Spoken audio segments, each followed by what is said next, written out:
Hello, everyone, and welcome to Twillow Talk. I'm Tanys Coughlan from the Twillow Lifestyle Community, Twillow Lifestyle Academy. I am joined by my beautiful co-host, Jennifer Tchaikovsky, and we have a wonderful guest today, Gerald from TarotStache. Hello, Gerald. It's always fun to have you on. It's great to be here on Twillow Talk Live. Twillow Talk Live. And we have a big 2-hour special for you today. Yes. We had a request a couple of weeks ago to do a 2-hour. So here we are. We like to listen to our viewer requests. So here we are. We are getting a request for our Twillow Talk tiaras. How are we feeling about doing that, guys? I'm ready, but because totally here's our request. Don't forget your Twillow Talk tiaras. Mm-hmm. Okay, I'm going to move my camera for a second. How's this one? Ooh, Lovely. That's good. I thought maybe I'd go with something a little bit more understated today. Let's see.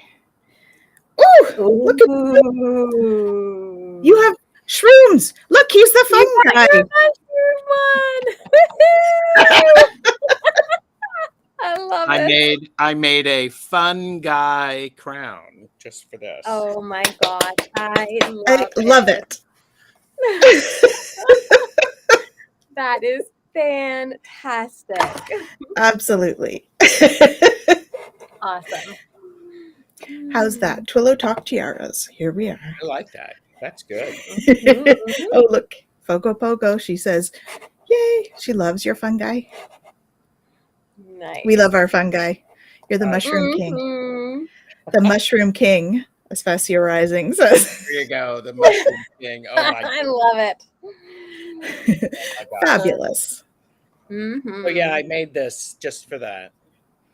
Yeah, so this comes from a couple of weeks ago when Gerald was on with us, and he was talking about mushrooms, and I said he was a fun guy. So it was like oh my god! And I got a text from somebody who was watching that said, "You are a fun guy." I'm like, of course, I'm searching for mushroom crowns and all that stuff. So oh no, that's perfect. No, because it's still really like classy, you know. Mm-hmm. Yes, and mushrooms. I love it. I think it's perfect. I like yours, Jen, too. Yeah, yours is cool too. Is that new? Very So it was a toss-up. So I was gonna go with this, but then we were at the. So I have another one. Hold on.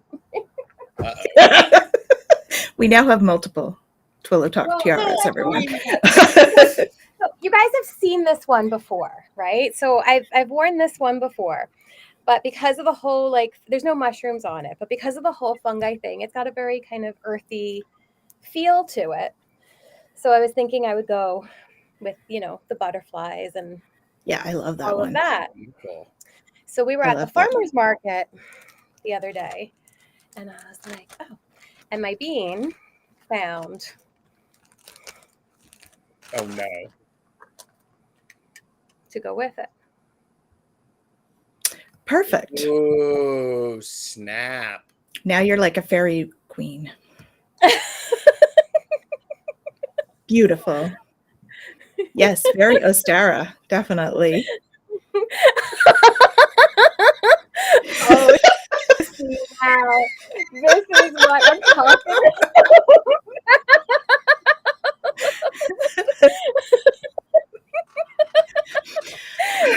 I don't think I have to touch on Mark's glasses here. Everybody give Tanys a break. She did not know we were going to do this. So. No, she did not know. See, if I was at my work desk, I have Groucho Marx glasses. Nice. My work desk.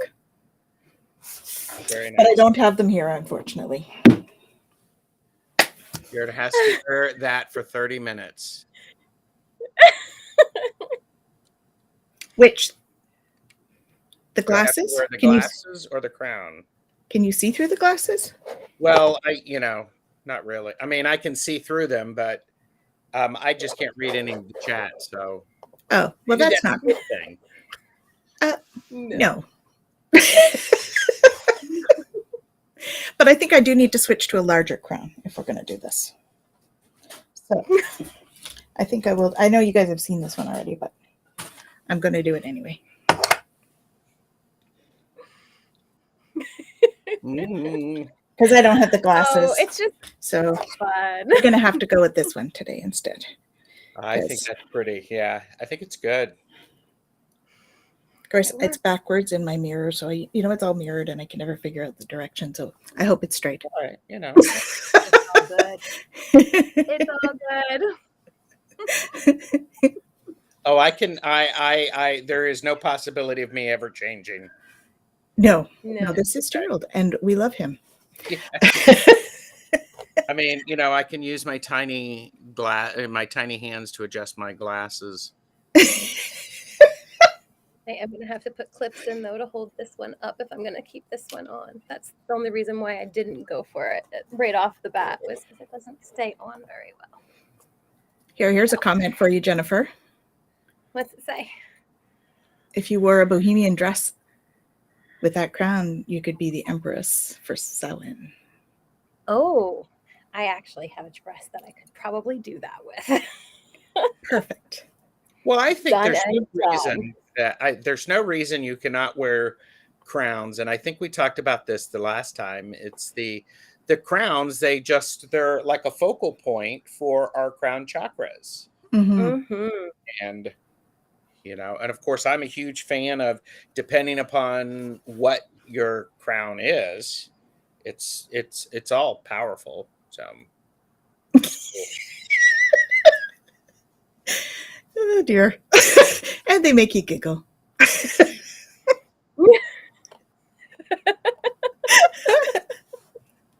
So let's say hello to a few people. We've got a lot of people on here today for our special. So let's say hello to people. So we've got Betsy.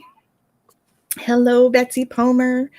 Thank you for joining us. We have Pierrette here. Hello. Hi. It's awesome. And we have Kaylee as Fogo Pogo. Awesome. Yes, we do have our tiaras. Thank you for the reminder. Yes. Yes, thank you, Karen. Oh, sorry, Betsy. Where did I see Karen? Oh, I don't know. I was reading wrong. Thank you, Betsy, for reminding people to hit that like button. Because it's free. It is. It's free to hit the like button. And Teresa also ready to go. Awesome. Yep. And we have hello. That's when we first came on. We have Spacia Rising. Hello, everyone. We have our fungi crown. People are liking that. Mushroom King. Fabulous. Hello, Mel. Thanks for joining us. We have Linda. Hello, Linda. Hi, Linda. How's it going? People are saying hello to each other. Hello, Morella. Thank you for joining us. And Aaron, thank you. Thank you for subscribing. That's wonderful. Yep. Who else have we got on here? And the red air owl. Never change. I won't. Yeah. If I change, batten down the hatches. Something is wrong. Mm-hmm. Oh, and the flowers were crowns for your eyes as well. Yes. Mm-hmm. Hello, Amanda. Hi, Amanda. Oh, lovely. We have she has some peeps visiting, so enjoy your visit. Morella, hello. Thank you for the giggles. Thank you for joining us. That's awesome. And that is my husband, Jeffrey. Oh, hello, Jeffrey. Vacation prep lurking. Lovely. Thank you for joining us. And Scott is with us here. Hello, Scott. Thank you for joining us. Scott. Good to see you here. And we have Jackie, who's just popped in. Hello, Jackie. Thank you so much. Hello. We do have the best chatters, don't we? Duh. I mean, it's a fact. Absolutely. Not like we're bragging or anything, but I ain't totally bragging. So, do we want to do a little bit of forecasting as we get into this? So we're here for 2 hours tonight, as per requested There you go. by one of our regulars, and so we decided to do that tonight because it's a holiday day, and we can. So, so why not? Yes. So, we've had a big week with solar activity. It was quite quiet during the week last week until Wednesday last week. And then we had a coronal mass ejection get spit out from the sun, which hit us around Saturday or so, Friday night, Saturday morning. Mm-hmm. And that is a big ball of plasma that comes out of the sun and gets sent towards Earth. It was actually an Earth-facing one this time. Ooh. And then we had another one. We had an S2 solar storm on Saturday morning that was Earth-facing as well. And so, this weekend's been pretty,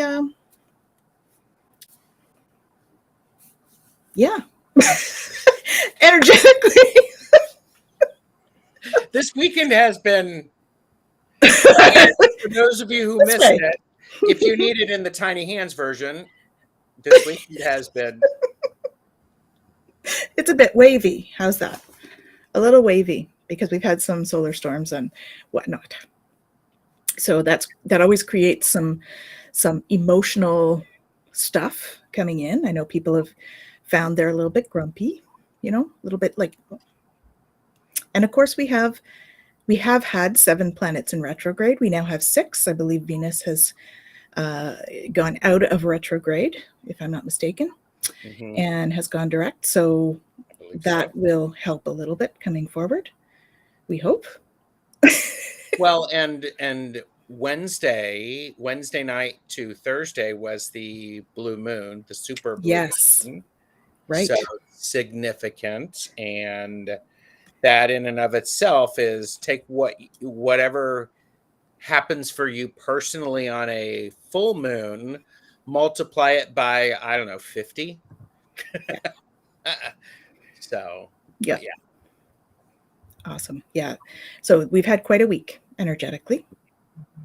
And what was the it was something last week, Jen. What was the transit last week? Because whatever it was, I was like, oh yeah, that makes sense.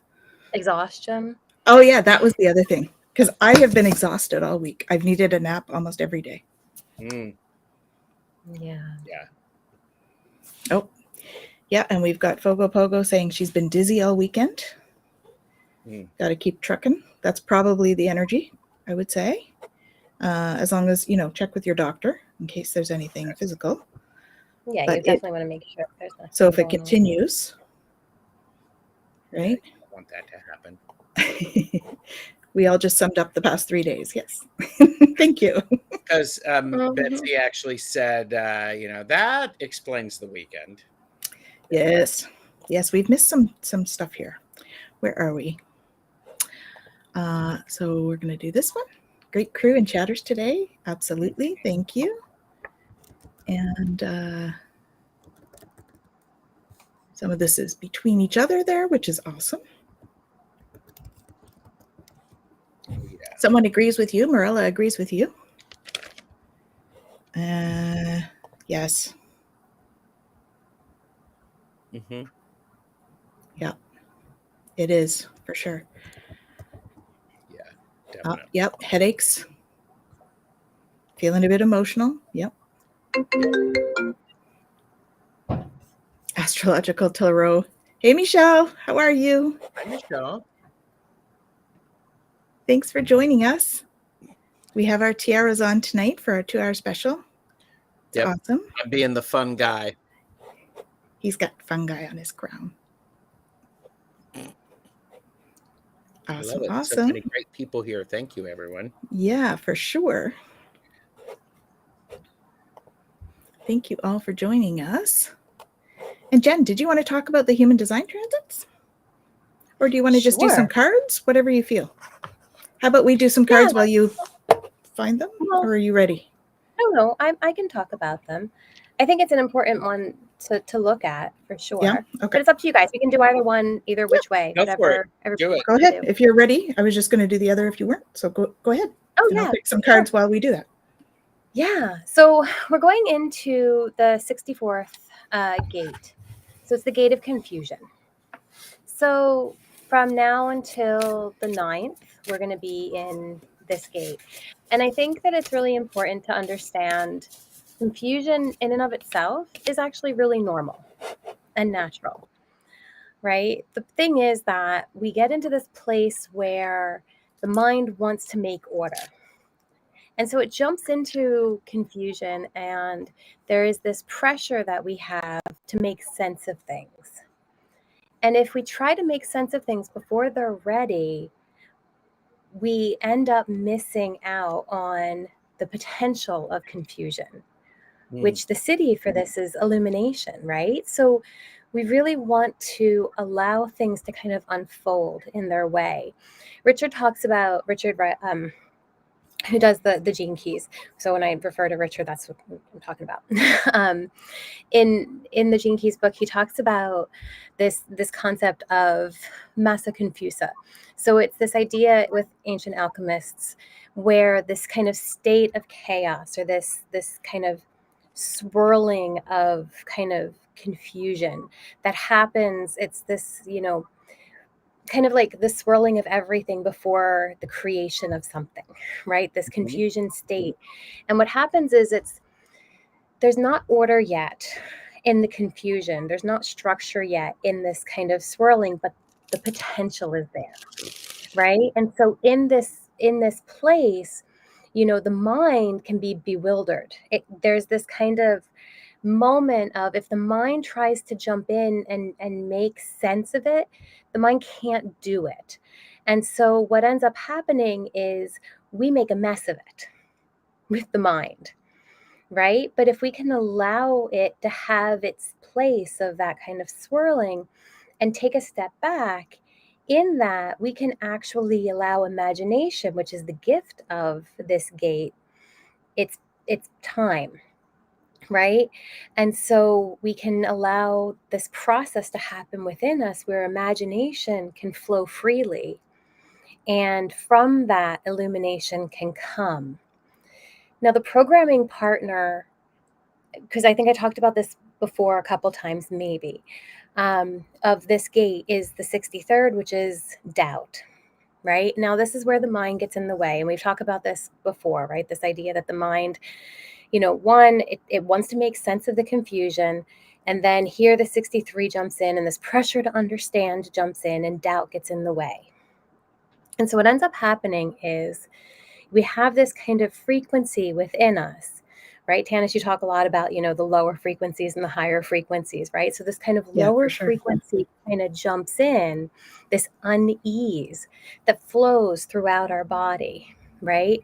And so again, Richard Rudd will talk about kind of this global frequency that we're all connected to, right? And we talk about, kind of for those of us who feel it, we can feel into the global frequency of suffering in the world, right? This quantum field that connects all of us. And we can kind of tap into that, right? And the more we learn to listen to our body, and the more we learn to really kind of feel into that, the more we can actually feel into this frequency and attune to this kind of collective sense of unease, right? This collective sense of fear. And so we have to be really, really mindful about what we allow that to say to us, and how we allow ourselves to move from that place, right? What are we going to do with this? Okay, I feel it. Now what? Right? What do I do with this information? And how do I move from this place? Right? And the first line of defense that we often do is we go to the mind, and we let the mind take over. And the mind doesn't want to deal with the feelings, right? The mind wants to shut the feelings out. And this is what gets us in trouble, because we get so caught up in the mind and the thinking that we disconnect from the feelings. And then we don't allow space for the imagination and the illumination to happen, right? And so this gate, this transit that we're in right now, is a beautiful opportunity to take a step back, to allow the confusion to be there, to allow ourselves to feel it, and to go, it's okay. It's okay. Right here, right now, I'm okay. All right, what's going to unfold right now? Mm-hmm. What's going to unfold 5 minutes from now? What's going to unfold, 10 minutes from now? And in all of this, we open to love, we open to light, and we allow things to be what they are, but we stop letting this get in the way. Yeah. Right? So that's what this transit right now is calling us to. Beautiful. So sitting in the heart space as much as possible. Yeah. And shielding, I guess, from the collective energies. Yeah. A little bit. And recognizing that, you know what, we're going to feel these feels, Mm-hmm. but a lot of what we're feeling isn't even present stuff. A lot of it's past stuff, Mm-hmm. right? Because what we feel is what's already gone through the grid. Yeah. Right? So if it's already gone through the grid, it's not what's happening in the moment. It's Right. what's happened. Right? So if we can recognize that, then we can hold space for what's coming. And it doesn't have to be the same thing as what's already gone through. And that's where we Right? can make changes, light workers. Right? Mm-hmm. Let's hold space for new stuff to come. Yeah. Betsy has a good point. Mm-hmm. Yes. Yeah. Not knowing what to do. Mm-hmm. Yeah. We're sending you all tons of love out there. Well, and it makes perfect sense that there is confusion because I'm just going to show you the cards that I pulled, and Jen, it actually goes there. So it's the Queen of Swords, and as we're planning something, we're doing some alchemy, we follow the recipe, we do it, and then we let it go, because at one point we get the Four of Wands, where everything that we've put in action starts to line up. It starts to sync. Yeah. So if you're mixing all of these pieces and parts that don't normally go together, they start unifying and connecting, and they start making a foundation. And then we start overthinking it. We go, oh, it's not happening fast enough. It's not soon enough. Did I add too much of this? Did I not wish hard enough? Did I not pray hard enough? Things like that. And then what happens is when we calm down enough, we get the King of Cups, which is that there's a sense of maturity and understanding about, because this is completely in our heads. The swords, this is completely in our emotions, and the two of them, it's beautiful that this is bookended with these things, It is. because let's face it, our heart and our mind are very rarely in accord, and if they are, they don't stay that way very often, because guess what, we do things like breathe, we turn a corner, we laugh, and it goes like that. So it's just the nature of it. And I love also how we have a queen who is understanding this is the natural order of things, stop fighting it. And then we have a king who's like going, okay, I'm going to make these, I'm going to understand all of these emotions and how they work for me. Mm-hmm. So there's this natural ability, and then this understanding of it. So Yeah. Yes. And I am wondering about this as well. oh, this one, Mhm. this is the Dream Visions Tarot. Purchase responsibly, know your limits. Those are very, I agree. As soon as I saw them, I was connected. Yeah, Very and Pleiadian that is one of the feeling. reasons that I like them. She has a new deck coming out, which is very Egyptian. Ooh. I'm wearing the Queen's crown, apparently. Yeah. So. What's her crown like on the card? The Queen of Swords? Oh, similar. Yeah. yeah. And then Fun. the one Jen had on before also was like that. It was also That's right. The halo. So. Yes, very much like that. There we go. Yeah. So. It goes with your earrings. Yeah, this one does. This was the original one that was. I think that goes cool. with It's beautiful. So we want to say hello to, this says Facebook user, but it's Susan. So thank you for joining us, Susan. Hi, Susan. And another one that's come in, we have Peace, Love, and Liberty. Hello. Hello, hello. Thank you for joining us. And I think this is Susan as well. Somebody's asking for the name of the book. Name of the deck again. So Dream Vision Tarot. Dream Vision Tarot.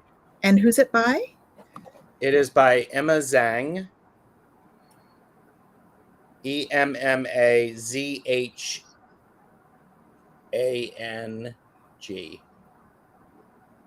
Lovely. So, Dream Beautiful Vision deck. Tarot. Get it directly from her. Don't buy it at a store, because don't get me started. You're gonna, some people are ripping them off. Right. So, yeah. But there's the back of them.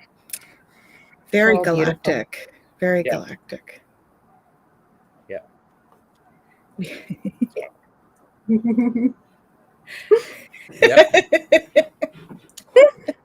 It's meant to be. Yes, it is. And the cards I have for you are Archangel Michael ones. So I have open your heart. No one's perfect. Stop judging yourself and others, and let love heal the situation. So reminding us to bring compassion and self-forgiveness, as well as forgiveness for others. Okay. It is a healing week. It's been a healing week. So we've been healing. Our vibration is rising, which of course is what happens with these solar storms. We talk about them like they're a bad thing, but they're really happening for us because they're helping us do this. It is forcing many of us to make a decision. Are you choosing to prioritize yourself or another in this situation? Accept divine guidance pointing you towards your own joy. You deserve it. And then I got changes coming. So we're all making a choice to change, apparently, this week. Trust in divine purpose. This experience has divine meaning. Healing will come. Know that you're on a path of growth, which of course is what's happening with the rising of the vibration. As we raise our vibration, we also open up to more of our spiritual gifts. So this is happening as well. And then a final reminder is be the real you. Your greatest power comes from being who you truly are. Don't let anyone sway you from expressing your authentic self, which is beautiful. So we are all beautifully unique spiritual beings having a human experience, which requires us to show compassion and forgiveness to each other, to ourselves, to the world, and all of those on it. Yeah. And this week we're going to be called to do all of that, as well as choosing ourselves to make in any decisions that we make. Are you pulling some cards too, Jen? Because I figured, it's what's happening. So they're, We talked about this before the show. We're like, so what do we want to do today? We're like, maybe we'll just do whatever comes up.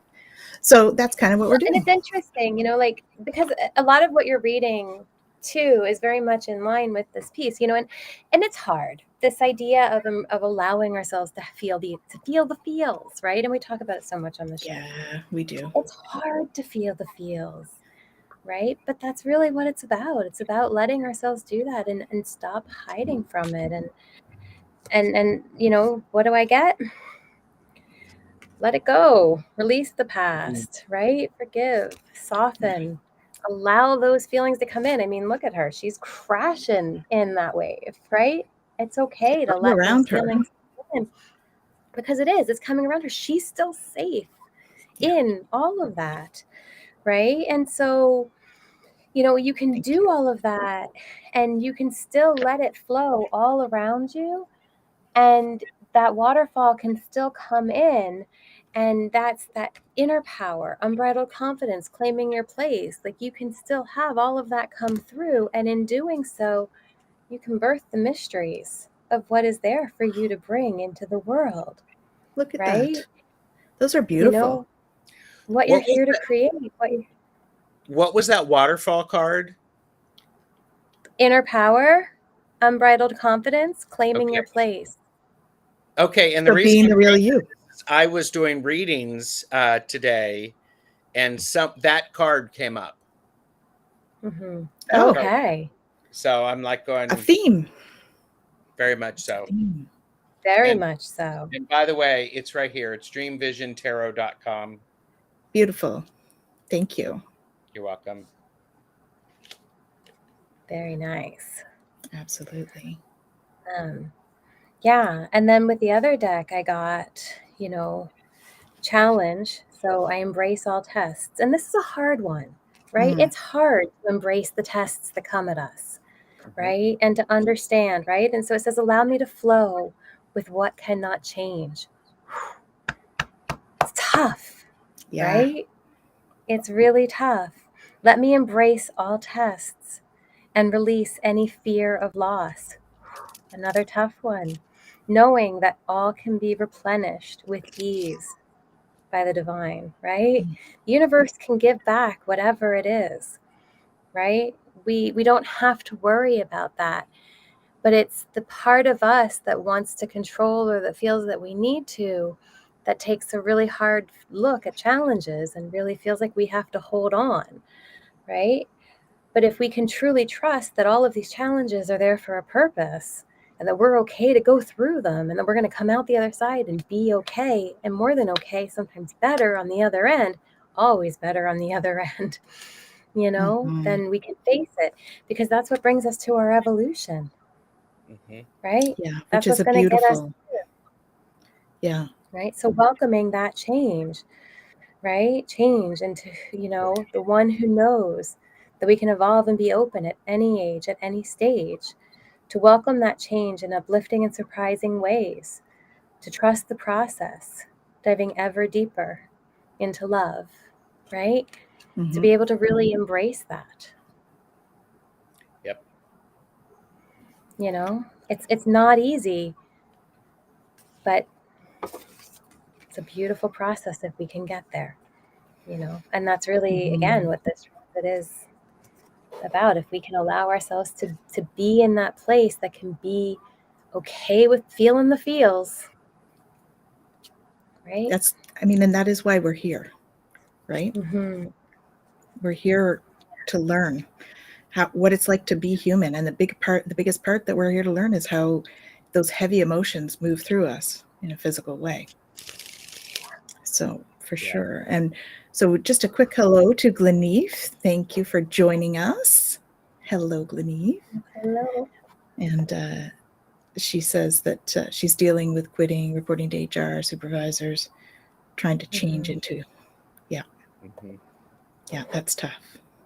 Yeah, very much so. Different is hard. Right?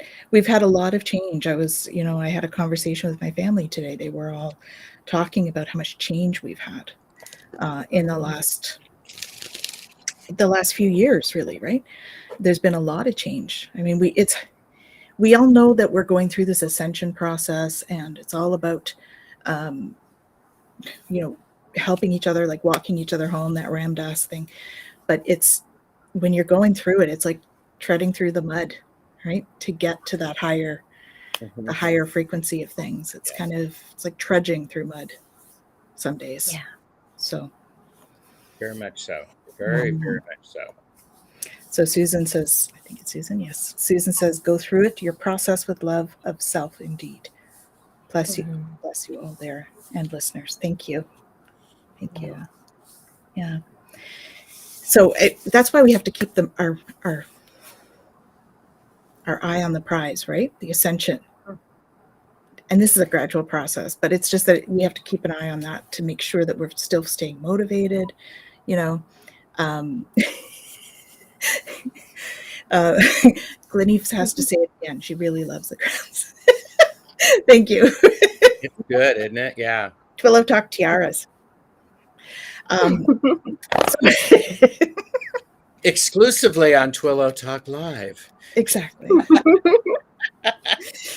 Premiering the fungi in his crown.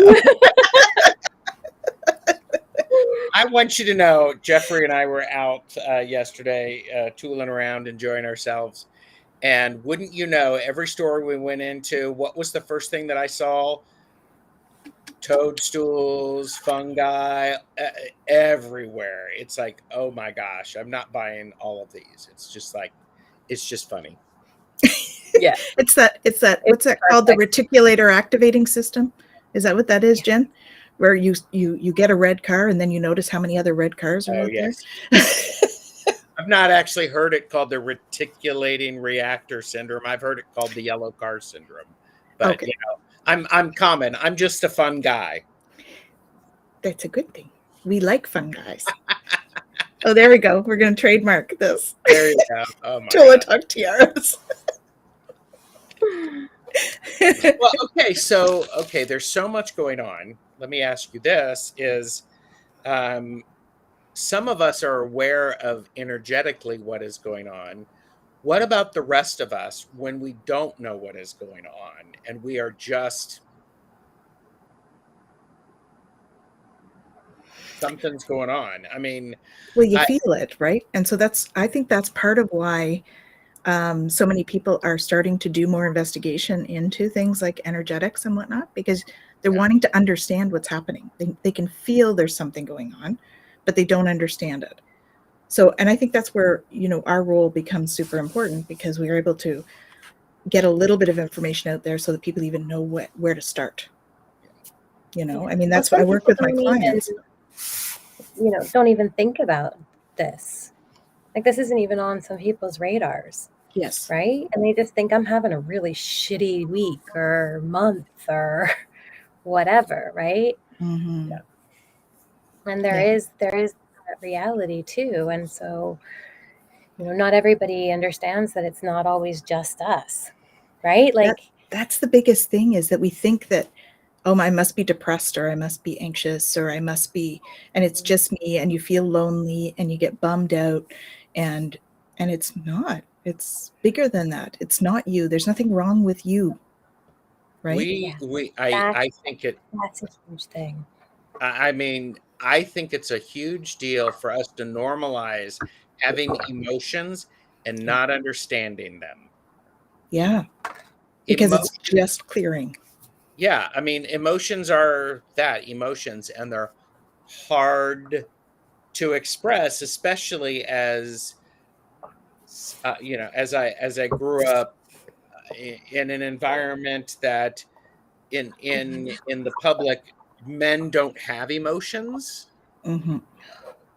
And which is ridiculous. We're human. No emotions, and I mean, that's all bull crap. It is. And it's not that anyone actually actively told me not to be emotional. It's just I didn't see it by the males in my environment. And that's okay, but we're shifting that, and it's so I think that idea of is if we can just, I think it's important to, okay, you're emotional, I get you. Mm-hmm. It just is. It's not a problem to be fixed. People are to be supported. Yeah. So. Yeah. Well, I think we need to look at. Yeah. Thanks, Angela. Yeah. Our whole relationship with emotions is ridiculous in a lot of ways, right? Society tells us, one, men shouldn't have emotions unless it's anger, because anger is, or neutral, right? Yeah. And women are overly emotional, or this or that, or whatever. Oh, I can't even tell you how many times I've been told and that there's certain emotions that are okay to have, and that certain emotions are good and certain emotions are bad. And there's such a stigma and a misconception and a labeling of emotions that all across the board is absolutely ridiculous. right?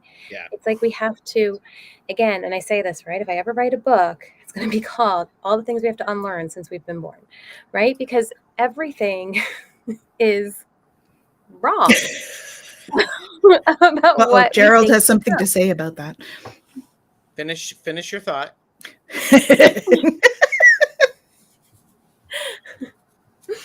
right? So the reality is emotions are messengers. Yes. They come in to tell us that we feel a certain way about a thing. That's it, right?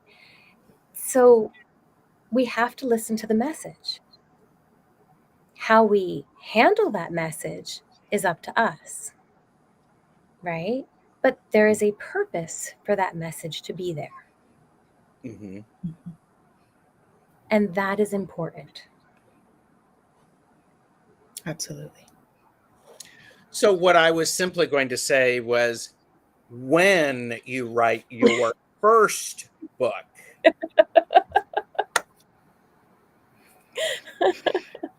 because It might not be the first. When I wrote down a book, it was like very loud and clear. They were like, no, her first. And I'm like, all right, I'll write it down. I'll blame you all. When? Okay. Argue. Bring it. I'm ready. I'm ready. Is that going to be your first one, Jen?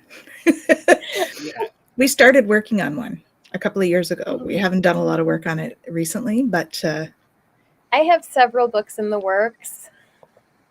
Okay. We'll get there. Yeah. We started working on one of all of our past lives because Jen and I have been together in many, many. Mm-hmm. We've got at least 20, I think, now. Right? So. Yeah. Well, and I think it's an important thing is that if we honor that, and there's a huge benefit for you to write that book, to get it all out. And there's also people who will benefit from that. There's the community who will find it, and they may not find it immediately, but if you're putting that energy out there, Mm-hmm. I mean, Jen, you're looking at me like, shut up, Gerald. I got it. Okay. No. It's more thinking to the guys like, okay, you need to give me time to do all of the things you're telling me to do. You know what they were telling me this week? That I'm supposed to take a week off and just write. Like go somewhere by myself and just write. And I was like, I don't have time for that. Well, here's the thing. If you don't make time for that, they will make time for it. I know. Yeah.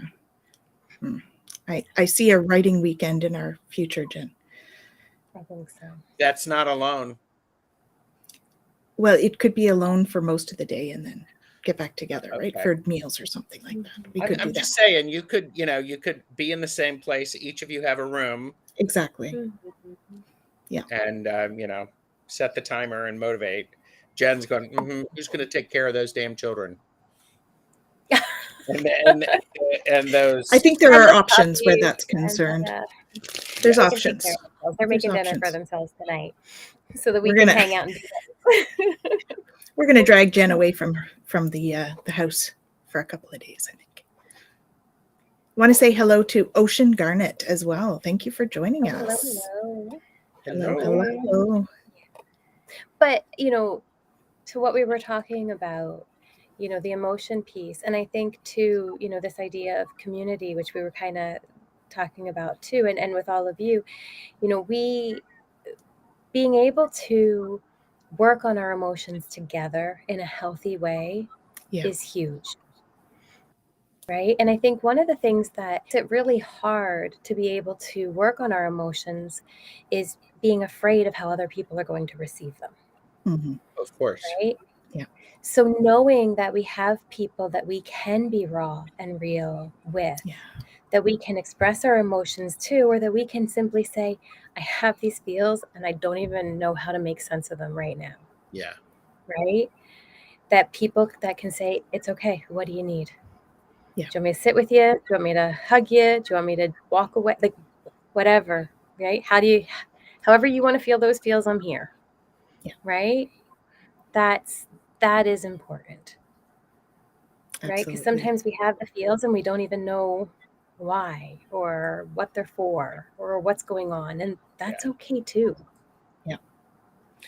And there is this process of finding out who you can say that to. Absolutely. And that in itself, in and of itself, asking for or just sharing your emotions can be very shocking depending upon how it is responded to. Mm-hmm. So I think it's one of those things that we well, and that's it's like being in love. When you are in love and you're putting your heart into someone, you always run the risk of somebody actually stomping that. That's a risk that we need to take. Exactly. But so worth it, right? For Oh yeah, when it's good, it's great. when it's And good, even it's when good. it's good for a while and then it's not good, that doesn't discount The good. the good. Yeah.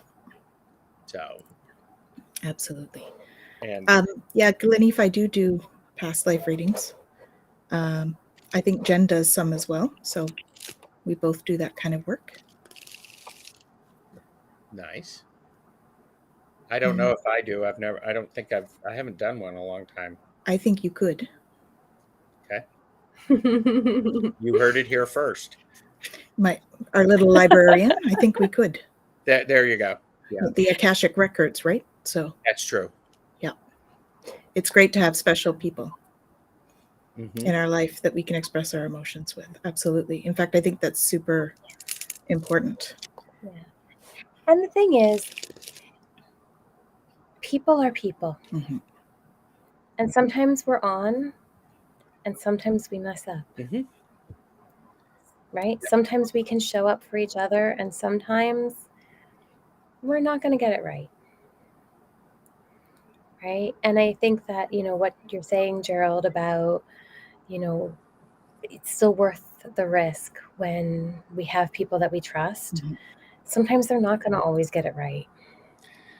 And sometimes we're going to say something and they're going to not give us the response that's what we wanted. Well, yes. And Yes. and that's okay. I think that, I just want to be mindful of the fact that, not everybody's going to always be able to be that perfect Right. response, and that's okay.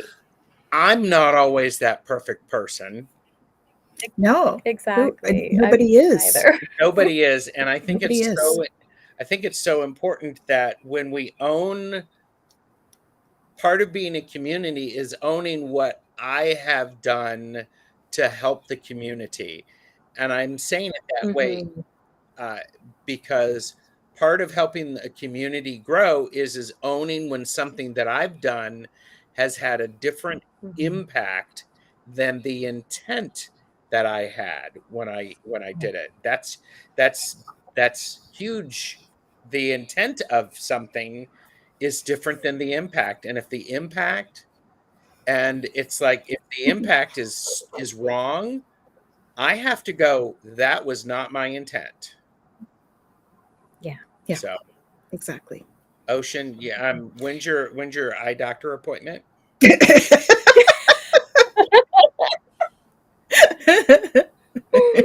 I am very, very flawed. And I think one of the things is I think it's important that,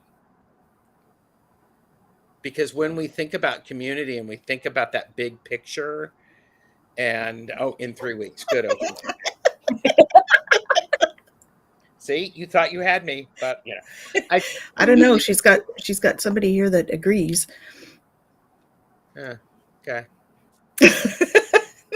Crazy people. Anyhow, that's part of the community. That welcome to the best chatters. Crazy. Absolutely. Well, but I also I think the point is when we don't know what to do, and we can say, I don't know what to do, and then stop talking and listen. I expect the majority of people around, when somebody's being really genuine and vulnerable, and they like, I don't know what to do in this situation. I think the natural human tendency that I've experienced is just to surround and support them Mm-hmm. and just let them be. I mean, it's the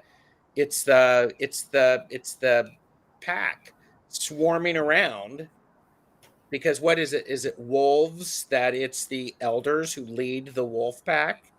Mm-hmm. So it's just like going, we're going to go as far as we can. We're going to go as fast as our slowest person. Yeah.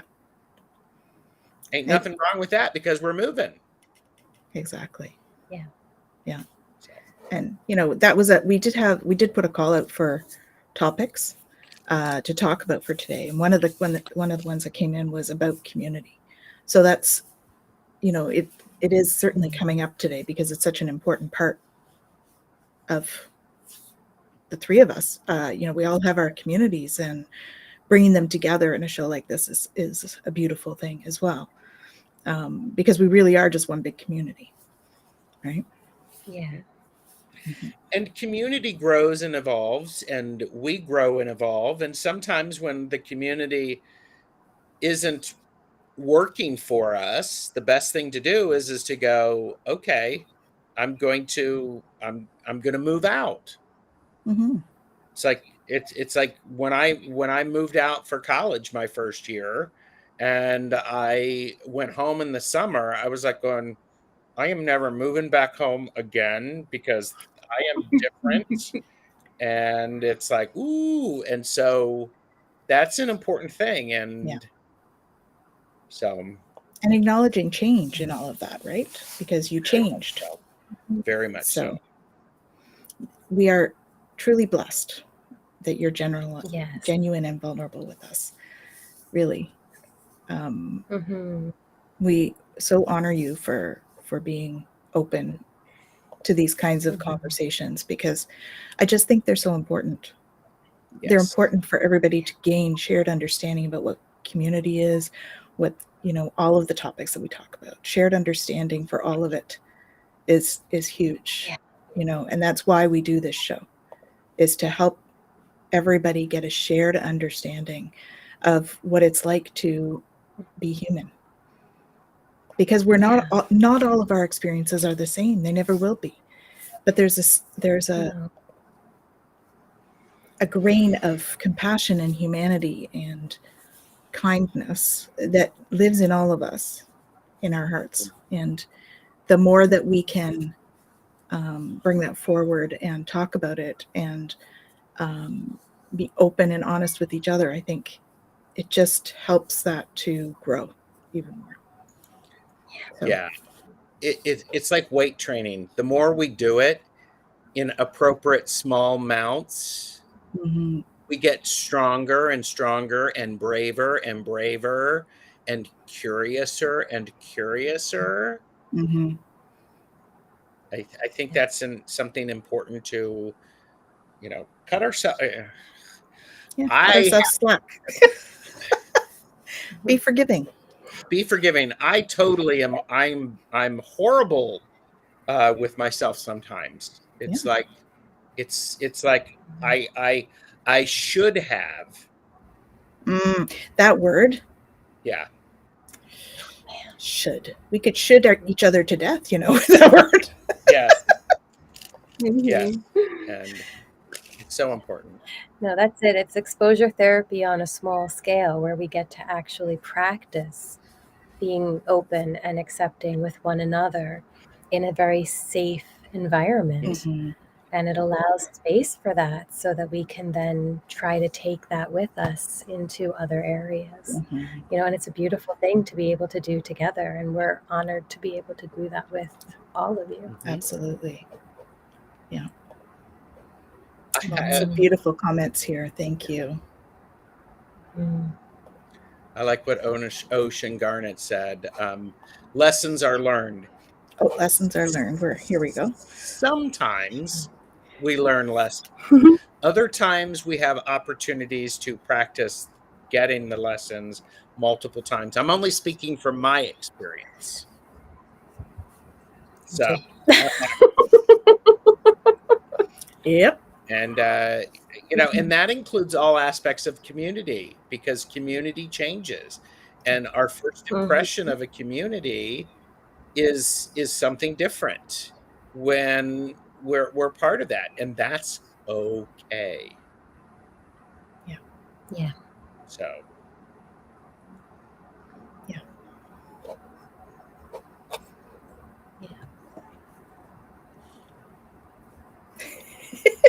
Yes. Eventually, Linda says. Yes.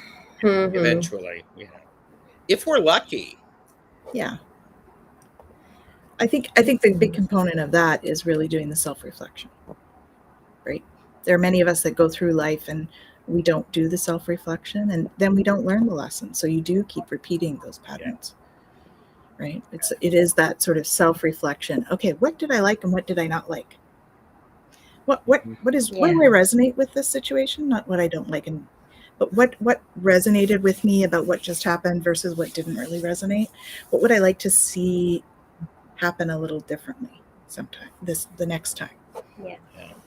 Oh, Yeah. This fell on the floor, Jen. I had this fell on the floor, so I needed to pick it up. Oh my. Okay, thank you. This is me being annoyingly supportive. I appreciate it. I appreciate it. One of the things that we'll add to that is, the concept of changing our narrative, this idea of, why does this keep happening to me, to reflecting on, what is the purpose of this happening for me, right? Yes.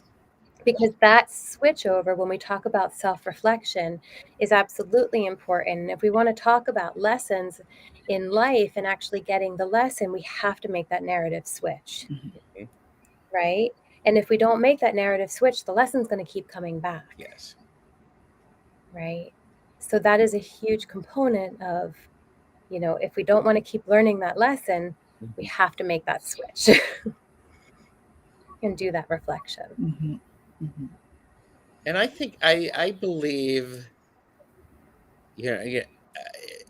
living with awareness and working at it is hard, because there's this, a lot of people do gratitude journals. A lot of people write a bit, and I think that that's really very helpful. You don't have to do all of that. If you can, great. If it works for you, great. I do think capturing it so that you can flip the pages back and notice how your narrative has been adjusted through just daily practices, or helping to understand your boundaries.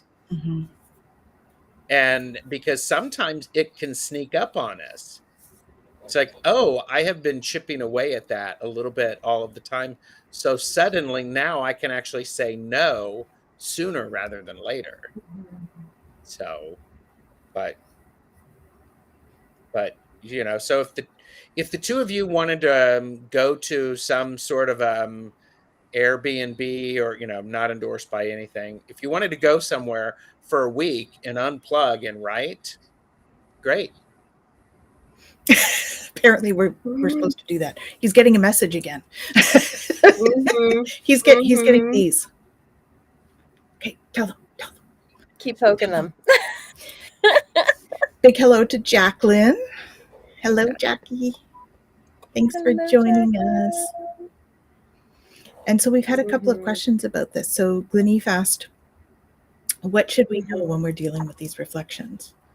Right? So one of them is about this self forgiveness, right? And using forgiveness in those lessons so that we're not getting down on ourselves. What else would you recommend, Jen and Gerald? What do you think? Well, I think, like I was saying, the switch over is a huge one in the way that we're talking about it, right? Really looking at, and you would talk about it as the triangle, right? Moving that from that victim place. But it really is that switch over as a, not why is this happening to me, but why is this happening for me? Right? Is a huge one. And then, really reflecting on, why am I really upset? And this is the forgiveness piece. And I know, we've talked about this with the Ho'oponopono and stuff like that before. And using it for other people is wonderful. And I always bring it back to self. And I always will bring it back to self for a lot of reasons. But ultimately, the only thing we ever have control over is ourselves in a situation. Yeah. And so we might be mad about a situation that happened in the way that somebody did something and it really hurt us. We have no control over what that person did. We only have control over what happened within us in that moment. And whatever happened within us is what actually caused the pain. Right? That person did something and it was horrible. It was shitty. It was mean. It was whatever it was. Mm-hmm. But the part of us that received it and went, somehow I thought it was true. I thought it was somehow I deserved it. Some part of me somehow owned something in what just happened. That's the part I want to forgive. Mm-hmm. That's right. Right? That's right. And that's the reflection that I need to find, is what part of me just went, I guess I deserve that in some way. I deserve to be hurt by it. I deserve to carry that with me. I deserve to let that ruin my day. I somehow deserve to let that impact me on some level. Yeah. For some reason.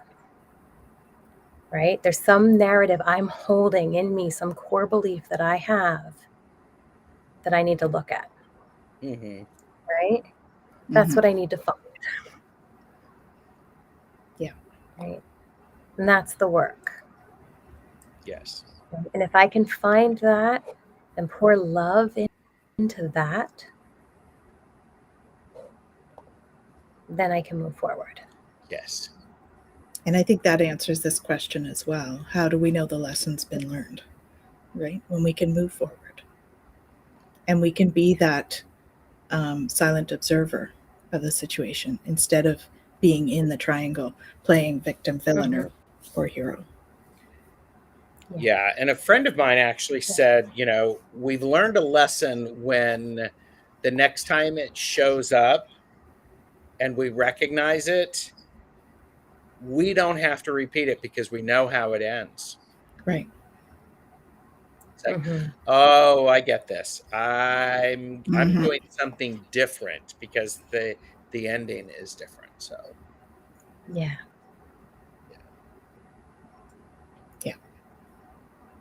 Mm-hmm. Yeah. Oh yeah. And Marilla says she loves the word switch. So switch how we're feeling, switch how we're looking at something, right? Yeah. And she says she started journaling after her husband passed. It has helped me. Great. Good. That's great. Jackie did that as well. Beautiful. And Morella, I can't own that because a friend of mine told me that. It's like, oh yeah, that makes sense. She was able to articulate it, so I think it's great. And now they're having chat, so we'll let them chat. Sending lots of love and light to you all. It's personal and inside us. Yes, exactly. Yeah. And Ocean Jasper says, or Ocean Garnet. I don't know why I always want to call it Ocean Jasper. I guess because there is an Ocean Jasper. I got crystals on the brain. Sorry, Ocean Garnet. Wrong crystal. Ocean Jasper. Ocean Jasper. Do you need some? Possibly. I'm just asking. Yeah, it's possible. I have some in the other room. I'll go and grab it after. Okay, purchase responsibly, know your limits. I'm not saying you have to go buy any. Oh no, I got enough crystals. Okay. And yet, all the crystals. And yet, this was my new purchase. Do you want to tell the story? So I was with Michelle Marie, Astrological Tarot, and Tanys, Twillow Lifestyle, and I got this flash somebody had mentioned A class, I think. what? Wasn't it about a class? It was about a class, and somebody had Yeah. mentioned labradorite and a labradorite and a skull, and I wrote down on my post-it labradorite skull because I got this download of information that Tanys and Michelle Marie, this was going to be the sign of the third person that could help them with a particular class. And I was just like, good. Like, I think the live ended and I went, okay, so here's what's going on with the labradorite skull. It's it was one of those, because sometimes guides can be pushy because and I'm like, okay, this, and I almost was like, I don't really remember anything else other than I know I wrote it down, and it's like this is a key. This is a key to help you. This is the sign. Yeah. So you'll have to say what else about it because I don't. Yeah. So that would have been on a Wednesday evening. The following day, I was having a me day, and I was out getting my hair cut and had something to eat. And I was wandering along the mall, and there was this store that was like an Indonesian store. So it had all these all the beautiful woven stuff and a few crystals and stuff. So of course, being a crystal person, what do they have? And I look in the front, and they clearly had a chevron amethyst labeled as fluorite. Normally, whatever, right? I don't know why, but I was pushed to talk to them about it. So I pick it up and I'm like, excuse me, this is chevron amethyst, right? Not fluorite. And he's like, no, we were told it was fluorite. I'm like, no, it's really not. It had like the whole chevron pattern on it. Mm-hmm. I'm sorry, here, just take this and look it up on the internet. And so I just kind of left it at that. So he was back at the cash register in this thing, which is further back. And he starts talking to me again after a few minutes. And so I walk over to respond, and right in front of him was my little labradorite skull. And I looked at it and I went, is that a labradorite skull? And he said, oh no, I don't think so. We didn't get one of those. And I'm like, are you sure? And then he's looking at a list to see. I'm like, can I take a look at the list? Maybe it's one of these others. I'd be able to recognize if it's one of the others, because I wasn't sure, because it's labradorite is a funny thing. It can be similar to other things. But they were yelling at me saying it was, but I had to have this conversation because I'm human and I don't listen all the time. And so so I look at the sheet and there's no labradorite on there, and I'm like, I'm pretty sure it's labradorite. And they're like, just buy it. I'm like, okay, fine. So I bought it. I ended up at a different crystal store that specialized in crystals in the afternoon. And Green Spirit, by the way, in Manotick. It's a great store. And I was talking to the owner, and I said to her, can I ask you a question? I think this is labradorite, but what do you think? And she brought me over to the labradorites, and we looked at it. It's exactly labradorite. And so the other place, I would not have seen it had they not had the wrong sign. That's what prompted me to even say anything to them. And yeah, and it was the next day. So like probably maybe 14 hours after Gerald had this. You have to get a blah, blah, blah, blah, blah, blah, blah, blah, blah. Yeah. So they work amazing. Yeah. Yeah. It was great. Did you name it? Not yet. No. Okay. I haven't sat with it yet. Why? Do you have a name for me? Well, I don't know if you're supposed to name it, or if the third person's supposed to name it. Oh, yeah. I don't know. No. He hasn't given me a name yet. Okay. I know Bonita gave me a name. Okay. Bonita gave you a name. Yes. She gave me a name. Yeah. Okay. Let me rephrase that. You are not supposed to name it because you're not the namer. Okay. But, this is that's TarotStache approved. Yes. Perfect. We're approved. I have friends here. I have many friends, but yes. I think awesome.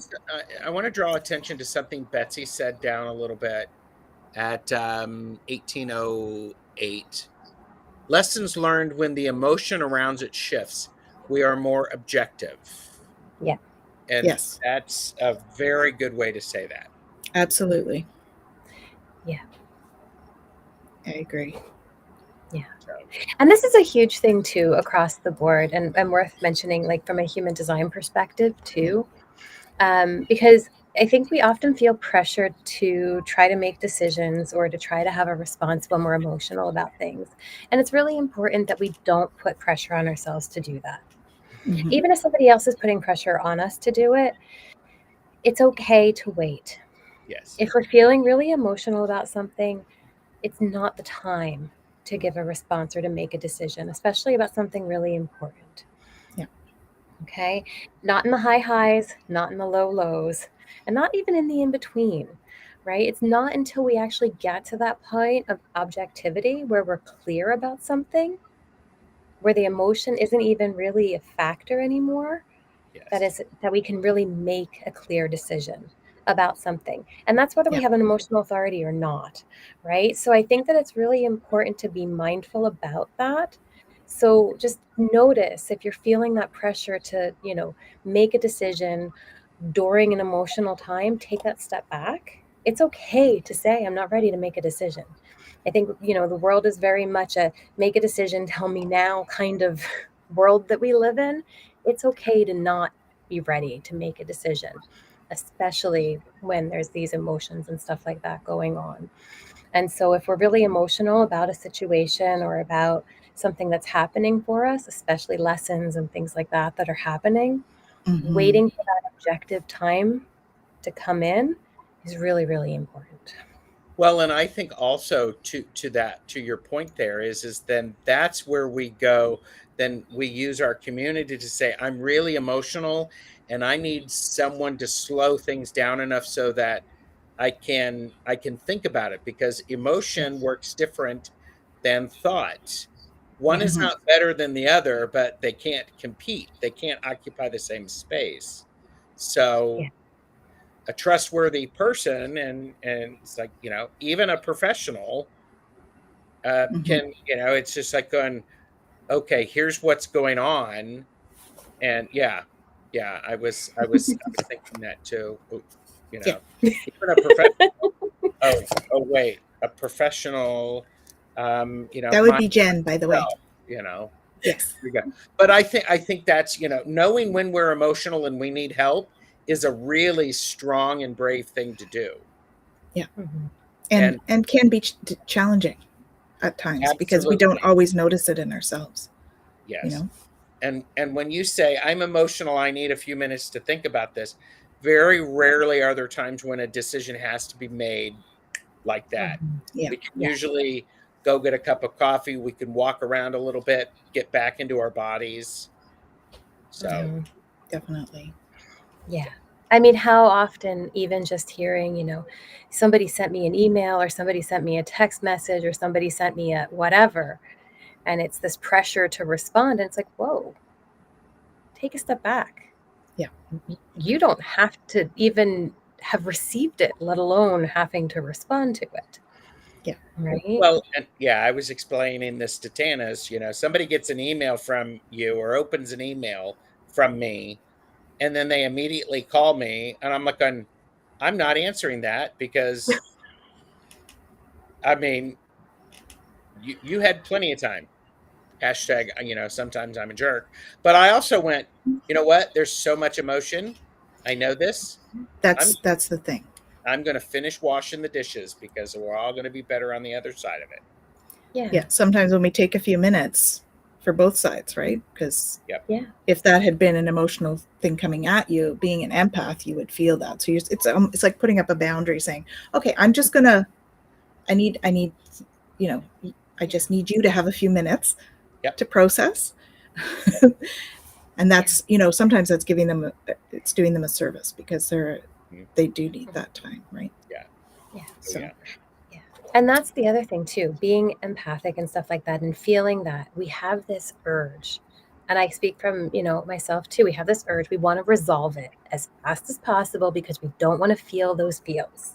Yeah. It's Yeah. okay. right? And this is where you do the energy work. You work on building up the aura, strengthening it, putting up the boundaries, making it clear, knowing what's yours, knowing what's not, right? And doing the work for you so that you can feel safe and clear. Let them feel the feels. Yeah. Right? Because again, that's what our responsibility is. It's our reaction that's our responsibility. Yes. Right? Our actions and reactions. Yeah. So. But it's a normal kind of knee-jerk response to want to fix it. Of right? course. So that you don't have to feel it. Because it's a lot to have coming at you energetically and everything else, and then also potentially verbally or written or whatever is coming at you. Yeah. Right? It's a lot. So sure. recognizing that you don't have to fix it. It's not your place, your role, your job, any of that to do. It's okay, how do I help me to be able to navigate through this and not take all that on? Yes. Well, yeah. I guess. Hello to Thomas. Hi, Thomas. Is this one of those times that you would do the tubing? Yeah. Is that a good time to do the tubing? Okay. Yeah. Yeah. That's what I would take that few minutes for, is to say, okay, they're calling me. I'm going to tube first, because then I can manage whatever energy is coming at me. Because, being a physical empath, if somebody is very like cutting with what they're doing, I actually feel it physically. It's almost like a honk to me physically. And so I need to do my tubing before I engage in that kind of conversation. I mean, if I don't, I manage, but it's definitely, I can keep my center more in the conversation if I've done my tubing in those cases. So thank you, Marilla. And I think, Jen, I'm not a professional other than to do anything. I'm not licensed to do anything other than drive in my state. But you probably have a lot of different coping mechanisms that you can help people in your practice. You probably have a whole bunch of ideas, and then you can, like, you intuitively, and tell me I'm wrong, that's okay. You intuitively go, I think this person might respond well to this, or this might be a tool that they could use. And toss it out there, and then create a safe environment for them to practice with that.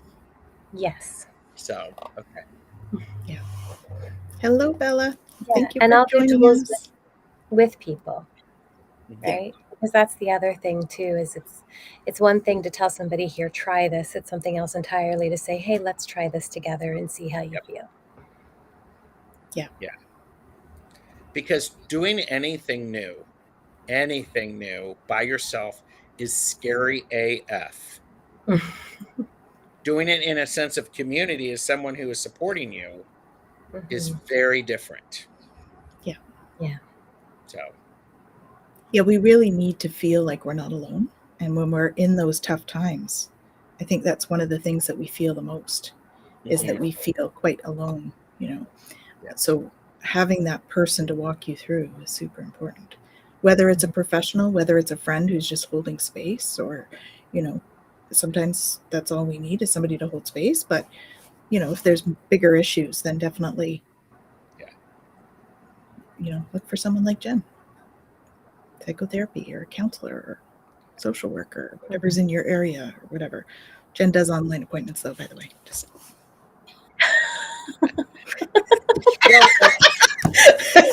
sorry, shameless plug. She's totally not handling that well. She's like, but I'm not, but anyhow, I mean, links for the, I mean, just saying. But I think I think also I think it's really powerful when somebody says, I need help. I don't know what kind of help I need. I just know I need help of some kind. That is the most powerful thing I think I've heard people say. And one of the most difficult. Vulnerable and the most difficult. I'm scared. I don't know what to do. I need help. Yeah. Yeah. And then, and I've had people say to me, I've been, done therapy and lots of different things. But when I say I need help and the person says, what kind of help do you need? And my answer is, I don't know. There you go. It's like, okay, let's go for a walk. Let's, you know, Ground, breathe, yeah, let's ground. breathe. Let's have a cup of coffee. Do you need a hug? And I've actually had people, it's like, I'm so angry. And they're like going, okay, what do you need? And I'm like, I just need to be angry for a while. And they go, okay. And they just wait for me to be done being angry. Yeah. And There's a song about that. there is. Yeah, it's a country song. Oh, Yeah. New country. Yeah. okay. I just need to be angry for a while. Cool. I didn't know that. Well, the thing is, again, with all of these feelings, right, we hold them in the body. And the thing is, if we don't allow the emotions to process through and we keep holding them in the body, this is the reason why we have books like The Body Keeps Score and When the Body Says No, because the body gets sick when we hold them in the body, right? So we have to release this energy from the body, right? And the thing is, if we hold it in, it's like a soda bottle. You hold it in for so long, you're shaking that soda bottle, eventually it explodes. And it's going to show up at the wrong time. Yes. Right. And the problem is when it explodes, we have no control anymore. Right? Whereas if we recognize, okay, hey, there's this emotion here, I'm going to allow myself to feel this feel, and I'm going to choose how I express this feeling. Now I'm allowing myself to have it, but it's in a controlled way, right? I'm maintaining control over this expression of this feeling. I'm not getting to the point of explosion. I don't have to fear the feeling anymore. Yes. Right? Yes. It's a very different way of experiencing the emotion, and it's a safe way of experiencing the emotion. Rogers talks about the good life, and it's this idea of, the emotional monsters that we have within us, and how we don't have to fear these monsters. They only become monsters when we push them away for so long that they explode. Yeah. And we don't have control anymore, right? But if we allow them to have their place to come and go, to be that guest house like Rumi talks about, right? Oh, look, here's this visitor. Okay, what do you have for me? Oh, sadness. Okay. Let's just be sad. Right? Oh, anger. Okay. All right, anger's visiting. Gotcha. I was finished reading a Pema Chodron book, Taking the Leap. It's part of a Zen book discussion group. And one of the things that I came to understand about this is when we sit with where we are and we really, really sit with it and recognize where we are, it doesn't last that long because everything about it has been heard. Yeah. Yep. And then it's like, okay, thanks for visiting. Boom. Exactly. Yeah.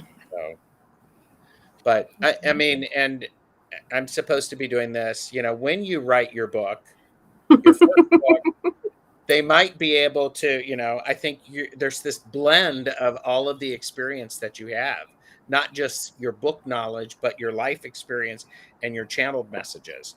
I'm going to put this back away so that now that I've shown it, they can let me do that. So I'm the one working on the channeling book. Well, I mean, our past life book is kind of channeled too, I guess. So. Are you working on a channeled one, Jen? Maybe we both are. Is that one of the ones you're doing? I've got one I have to do too. Yeah, I guess so. So I'll stop. Oops. Yeah, I love it. Morella's like, yes, listen to Gerald.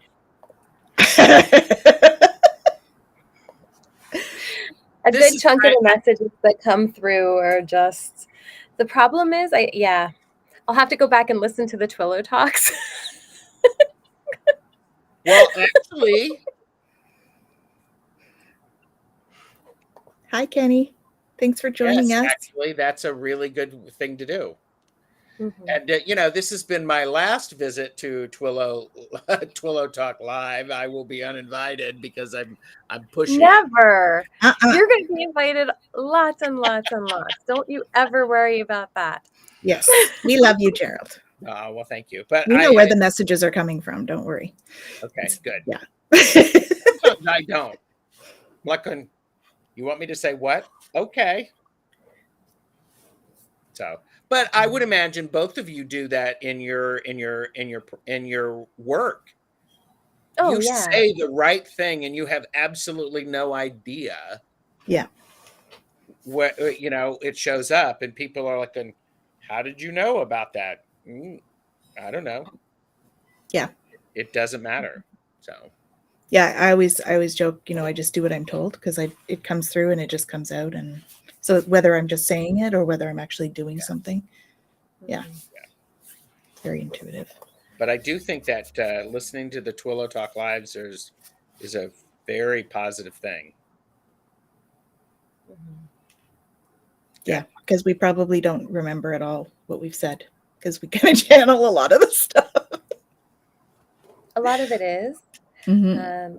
And I realize that. And I, and it's interesting too. And I noticed that even with clients and all where, I know even with the writings and stuff, like I've written materials and things for other therapists and put them out and have that kind of stuff published. And, I even in the process of doing that or in writing the materials, I look back at it sometimes and go, okay, thanks guys. Cause I don't really remember writing all of it. So I know that most of the work is given and I really appreciate that. And I'm very grateful for and honored to be used in that way. So I know that whatever is going to come, however it is meant to come, or meant to be brought to or brought out, will come through. Yeah. It's not well, just like the Nocti healing modality that was channeled to me in 2019. I really just sat down and was like, what do I need to know? And ended up with 5 pages and then sat down 2 years later and was like, okay, what do I need to know to teach this? And ended up with like a manual. So it really is just about allowing it to flow, isn't it? And trusting. I think that's awesome. Yeah. So. Yeah. Okay. Very cool. We have quiet chatters at the moment. That's interesting. Well, we're kind of off topics and well, we kind of didn't have a topic. We kind of have a topic, but we kind of, we kind of said we could talk about community or we could, move on to other things. Do we want to do a couple of card readings or what do we want to do? What do you feel like doing? We've got about half an hour. Yeah, we've got about a half hour. Did you want to draw a card for today? I could do that. Yeah. I mean, that's normally a half an hour is about when we end up eventually drawing a card for the day anyway. And I wouldn't be surprised if it actually related to everything that we were saying. Of course. And Pogo just said we're just listening. So. Oh, you're just listening. Okay. Yep. We still have that many. All right. We're getting low on our cards here, guys. Look how many we've been through. Ooh, my gosh. All right. So let's see what they want us to talk about. Uh-oh. Jumper. That was it, probably. Love. Aww. I commit to the practice of seeing the good in all things. All about love. Beautiful. So, you know what? I love it too because, we're talking about confusion, right? And because, again, we talk about labels and how the mind wants to label everything. And it wants to label things as good and bad, right and wrong, all that kind of stuff. And we look at confusion and the mind goes, oh, hell no, I don't want this. Mhm. Right? And yet the confusion is the building block. And within it has the building blocks of all things. So it's in and of itself not bad. Right?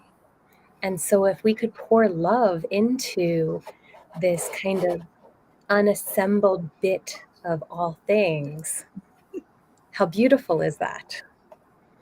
Right? So I just love this idea and the ability to pour love into all things. It helps us to kind of release those labels. And I love that. Yeah. Absolutely. We have lots of hearts coming down the screen now. Mm-hmm.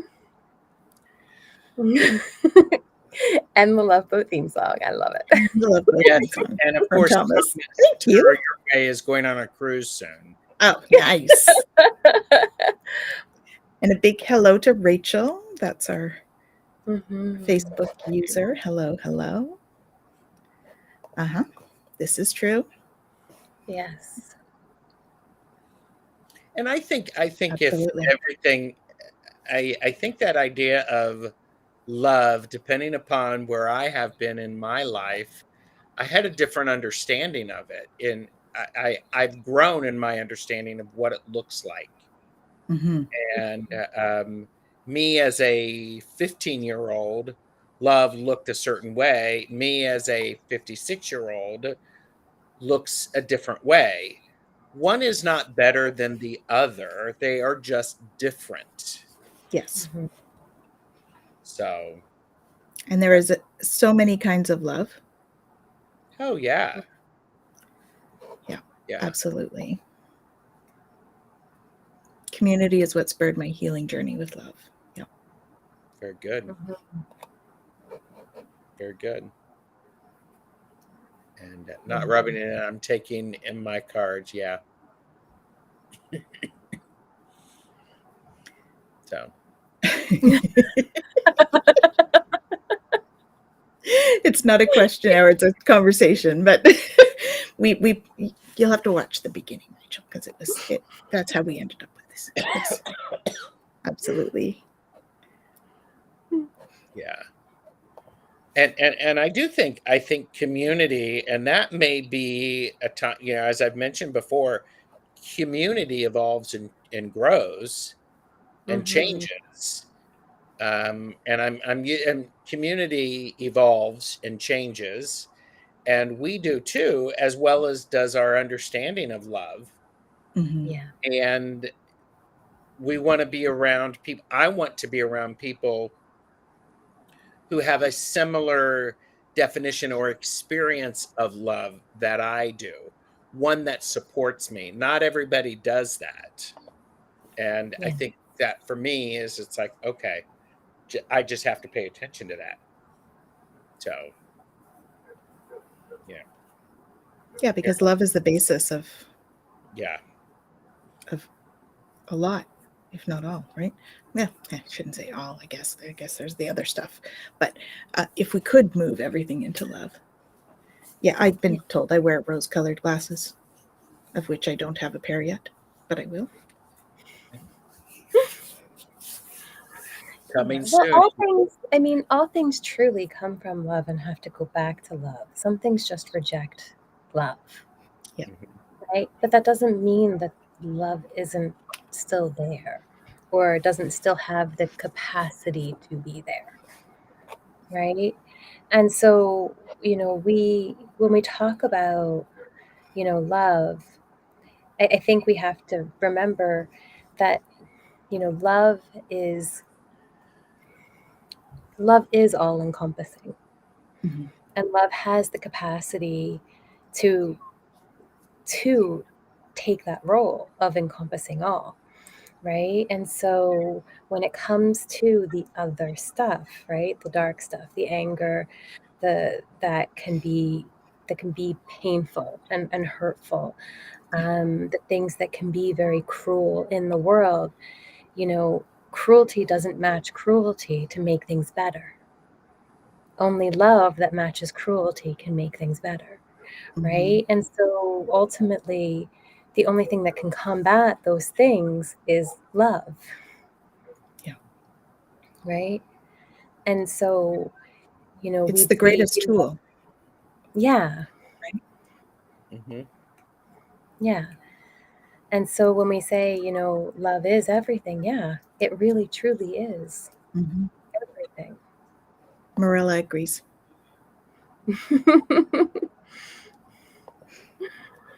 Yeah.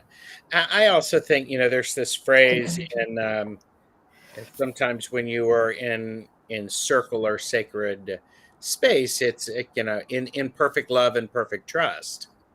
And that is in perfect love and in perfect trust. And that's something that it it it puts a lot of things in check. Mm-hmm. It's like, okay, Mm-hmm. there you go. So, Yeah, I mean, love is energy. So energy doesn't die.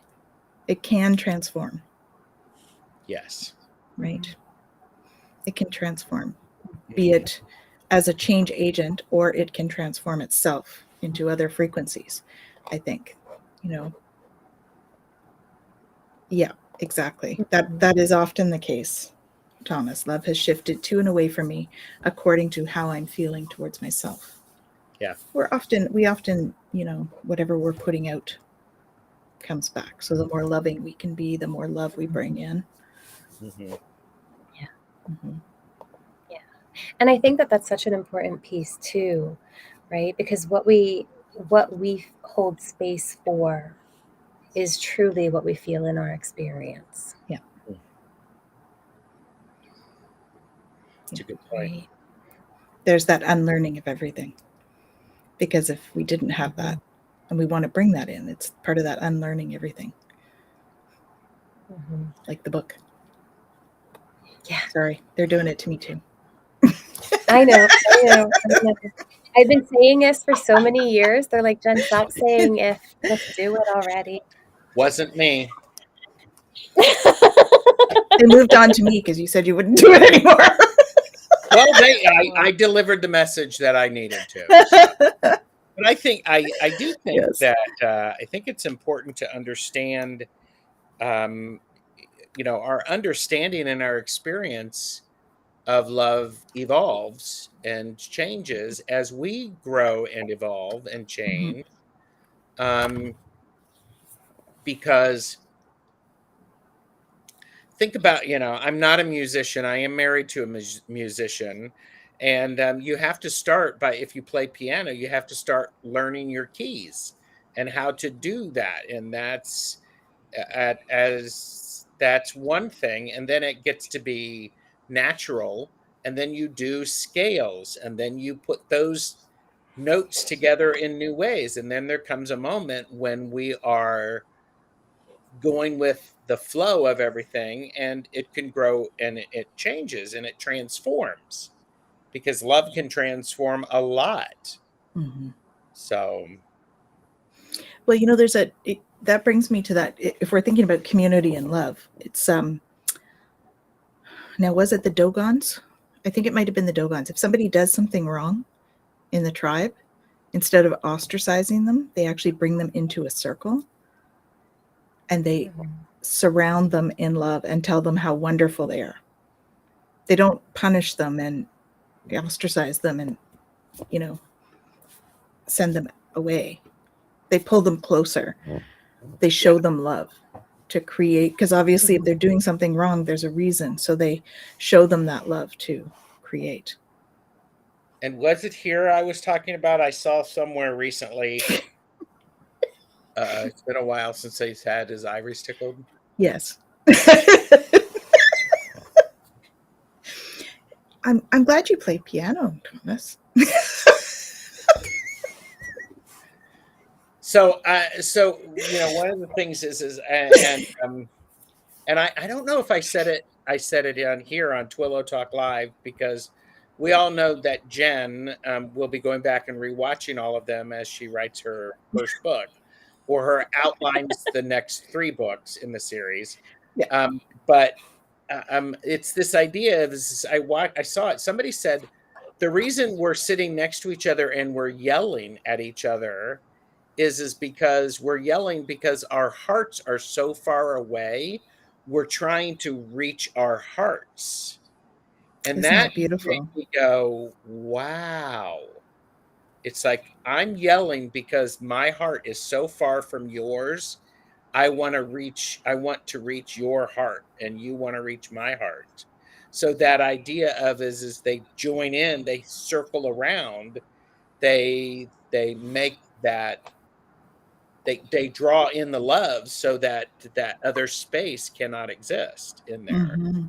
It's pushed out. Beautiful. Wow. Yeah, it's really fascinating. Beautiful. Mm-hmm. Yeah. I think I have a number of archangels around me at the moment. I'm freezing. Mm-hmm. Mm-hmm. I would take that as they like the conversation. Oh yeah. Yeah. Yeah. Love. Yeah.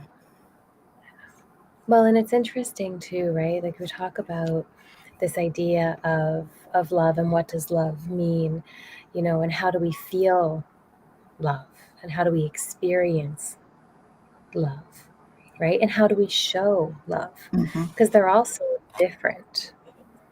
Yeah. Yeah.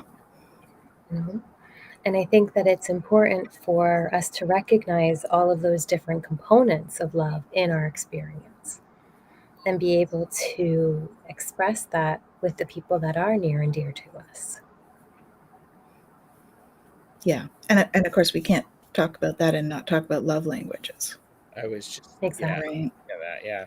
And how we each communicate that to each other impacts us.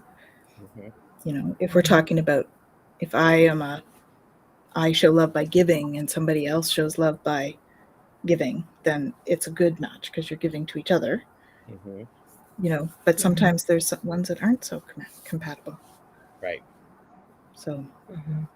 it's about talking to them and then reflecting on how you can help that person understand your love, the type of love that you give, and then do what you can, right? Yeah, like loving deeds. Yeah. Yeah. I remember as a supervisor, one of the things that, I went into a lot of places and was there temporarily. So I interviewed all of my staff just to get to know them. And one of the questions that I asked them is what's the best way to tell you that you've done a good job? Mm. And in a work environment, that's not a question that is asked a lot. No, I love that though. That really speaks to my HR. Yeah. The HR in me. Well, and I would meet regularly with everybody monthly or every 6 weeks, and but that's a key thing is if somebody doesn't know, it's like, okay, do you want me to send you an email? Do you want me to come over to you and tell you? Do you want me to say it during a staff meeting? Do you like that? I used to work in a library, and let me tell you, nobody wanted to be, praised in front of a group of people. It was like when it was very rare. And so, but giving people that option, it's like, okay, what is it how do you like to be appreciated for work well done? Yeah. So, hi, Heather. Hi, Heather. Hey. I'm going to be on Heather's show very soon. Oh, nice. About crystals. Looking forward to that. I'm also going to be on Scott's show. Nice. Cool. Very soon. Librarians, introverts. Yes, exactly. I know. Go figure. Yeah. Yep. Sorry. Sips. Yeah. Important. Yeah. But that's the thing, right? And so, and then we have to look at, how have we experienced love or how have we not experienced love in the past? And how does that impact our ability to experience love in the present?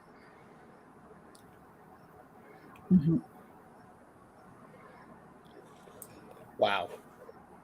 Okay. I mean, and this is the thing. How often, do we I mean, getting demonstrations of love can be uncomfortable because we may not be used to it. And so I think as people who are empathic, it's important for us to notice when people are uncomfortable and then stop, you know. So it's like, you know, it's like, how many times can I show this where Jen never wants to be in the same room with me again? Oh my goodness. I don't think that would ever do it, Gerald. You could probably hold it up the entire show and I'd still want to be in the same room with you. Yeah. They are laughing at that. They are laughing at that. Big hello to Maruda. Hello, Maruda. Hey. She showed her boyfriend appreciation, sending him a £5, maybe? £5, yeah. Bag of gummy bears. Quite a bit of gummy bears. That is a lot of gummy bears. Would that lasted a week or a little bit longer? Because, you know.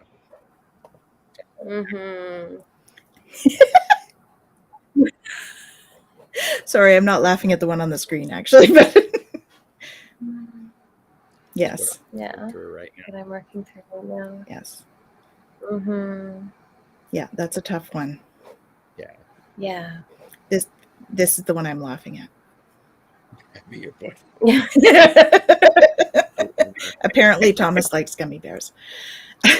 Well, and yeah. It's gone. Yeah. Boy, it left. Yeah. Wow. Yeah, Marilla. Yeah. Absolutely. Yeah.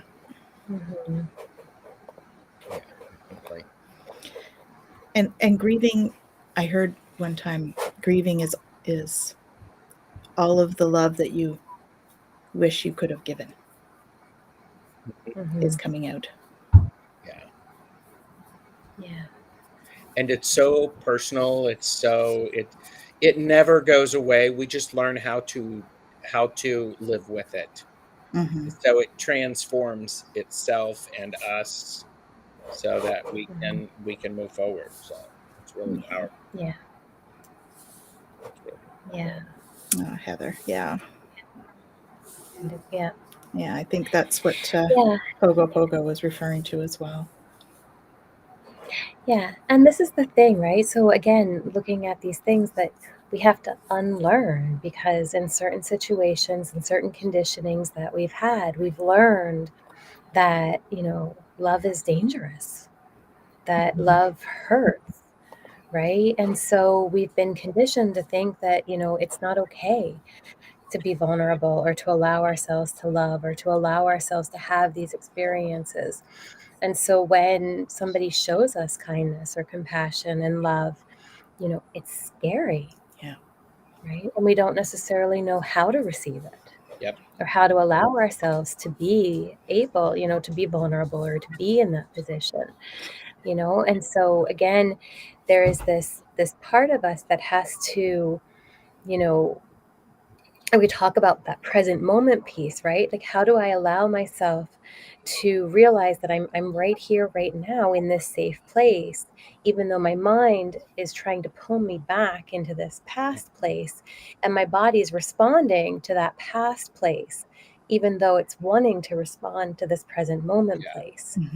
Right. And so there's some, you know, kind of deconditioning that has to happen in this present moment that, you know, happens. And this is where, again, we're looking at community. So that co-regulation with this new person, if they're safe, can help us work through that. Right. And being able to be with somebody who can help us in the present moment to really stay present and to recondition ourselves to know that it's okay and that we can be safe and that we can have a new experience, right, with this, and that there is another way. It's not just what we've learned before, right? That's so valuable, right? And that's where, again, going back to community, our other topic, the value of that, right? And being able to have that, it's an incredible thing. And that's where that sense of is when we are working through things and being different, healing from trauma or in grief, where the community can be a group of people. It can be a support group that meets specifically around that. And because, people who have been through similar things have a different understanding than someone who hasn't had that experience. Yeah. So that shared experience immediately builds a community, or gives that opportunity for community to be strengthened that way. Yeah. And we have a beautiful community. We have vulnerability here. Yep. And love being sent. Love being sent to all, and back at her. I have goosebumps, you guys. Yeah. so much of willingness to share and to share your experiences and to support one another. It's a beautiful, amazing thing. Yeah. It is. Yeah. And that's it. And if we are sharing in a place of wanting to come through these things, right? Like when we talk about trauma and we talk about trauma work, it's about not staying in the trauma, right? But recognizing that place where we've come through it, right? That moment where we were able to go, I survived it. Okay, now what? Yeah, right? Exactly. That's awesome. Yeah. This is That's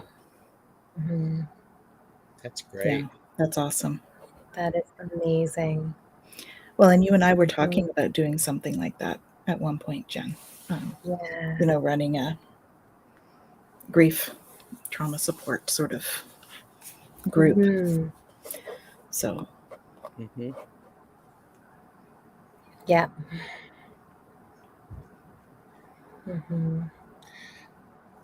That could possibly be a guideline for how to set one of those groups up, perhaps. It could. It very well could. My goodness. It's okay. Last time it was the fungi stuff. Oh, we're getting that would be valuable. Yeah. Oh, there we go. There's an idea. Oh, where is it here? Bonita bonding circle. Perfect. Yes, and more listen. Okay. Yes, listen to Gerald. And more listen. Oh my gosh. Okay. It's Listen not to Gerald. me. I cannot take credit for any of this. Yeah. I can take credit for being open and being gutsy enough to say it out loud, and not thwarping my fan every time that it's mentioned. Yeah, grief is a tough one, and grief is a lot to work through. I actually was doing a grief group. There's a workbook I'm going to show you guys. Hold on, give me a second. I'll grab it because it's a really valuable one for working through grief. 5 stages, and all the 5 stages are landmines along the way. Yeah. This one's Megan Devine. She made an amazing journal for grief. It's how to carry what can't be fixed. Oh, yours is reversed, but yes, how to carry what can't be fixed. Sorry. Okay. It's really fantastic. So for anybody who is working for grief, right? And it is this idea of, how do I carry this? Again, we don't necessarily want to, like, especially if it's a loved one that we've lost or something like that, right? We don't want to not think about them. We don't want it to be past. We don't want them to be out of our mind. And yet we don't want the weight of carrying it all of the time, right? We don't want to put it down, but we don't, carrying it is so heavy. Yeah. Right. And so this is the idea of, how do I carry it in such a way that allows me to still continue on? Yeah. Right. And so it's such a beautiful process to work through grief in that way. Right. And I think this idea that I think with my experience too, it's, it's important for us to remember that they're not gone. They're just changed, right? They've changed their state. And I for me personally, when I started seeing them, seeing the dead, because that didn't happen for me till I was in my 40s. And when I started seeing them, and I realized that I had been terribly afraid of losing people, of death itself. And when I realized that we're really not gone, we've just changed our state of being, it just really lightened up the whole process for me. But that's just my experience. You, of course, you're going to always miss the physical closeness that you have with somebody, but know that you can always speak to them, because they are always there for you, even when they're not here physically. Okay. Yeah.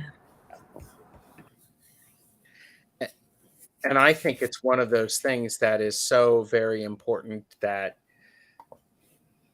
I think everything, it grows and changes, because you wouldn't necessarily say that, oh, they've just changed, their energy has just changed. You have to be aware of when someone might be willing to hear that. Yeah. And I think it's one of those things, when I do readings and people want messages from, loved ones who have died, who've crossed over. It's a challenge, because it's like, oh, how much of this, how to give a message that is as supportive as possible. And I mean, I don't know where some people are in the grief process. That's really hard.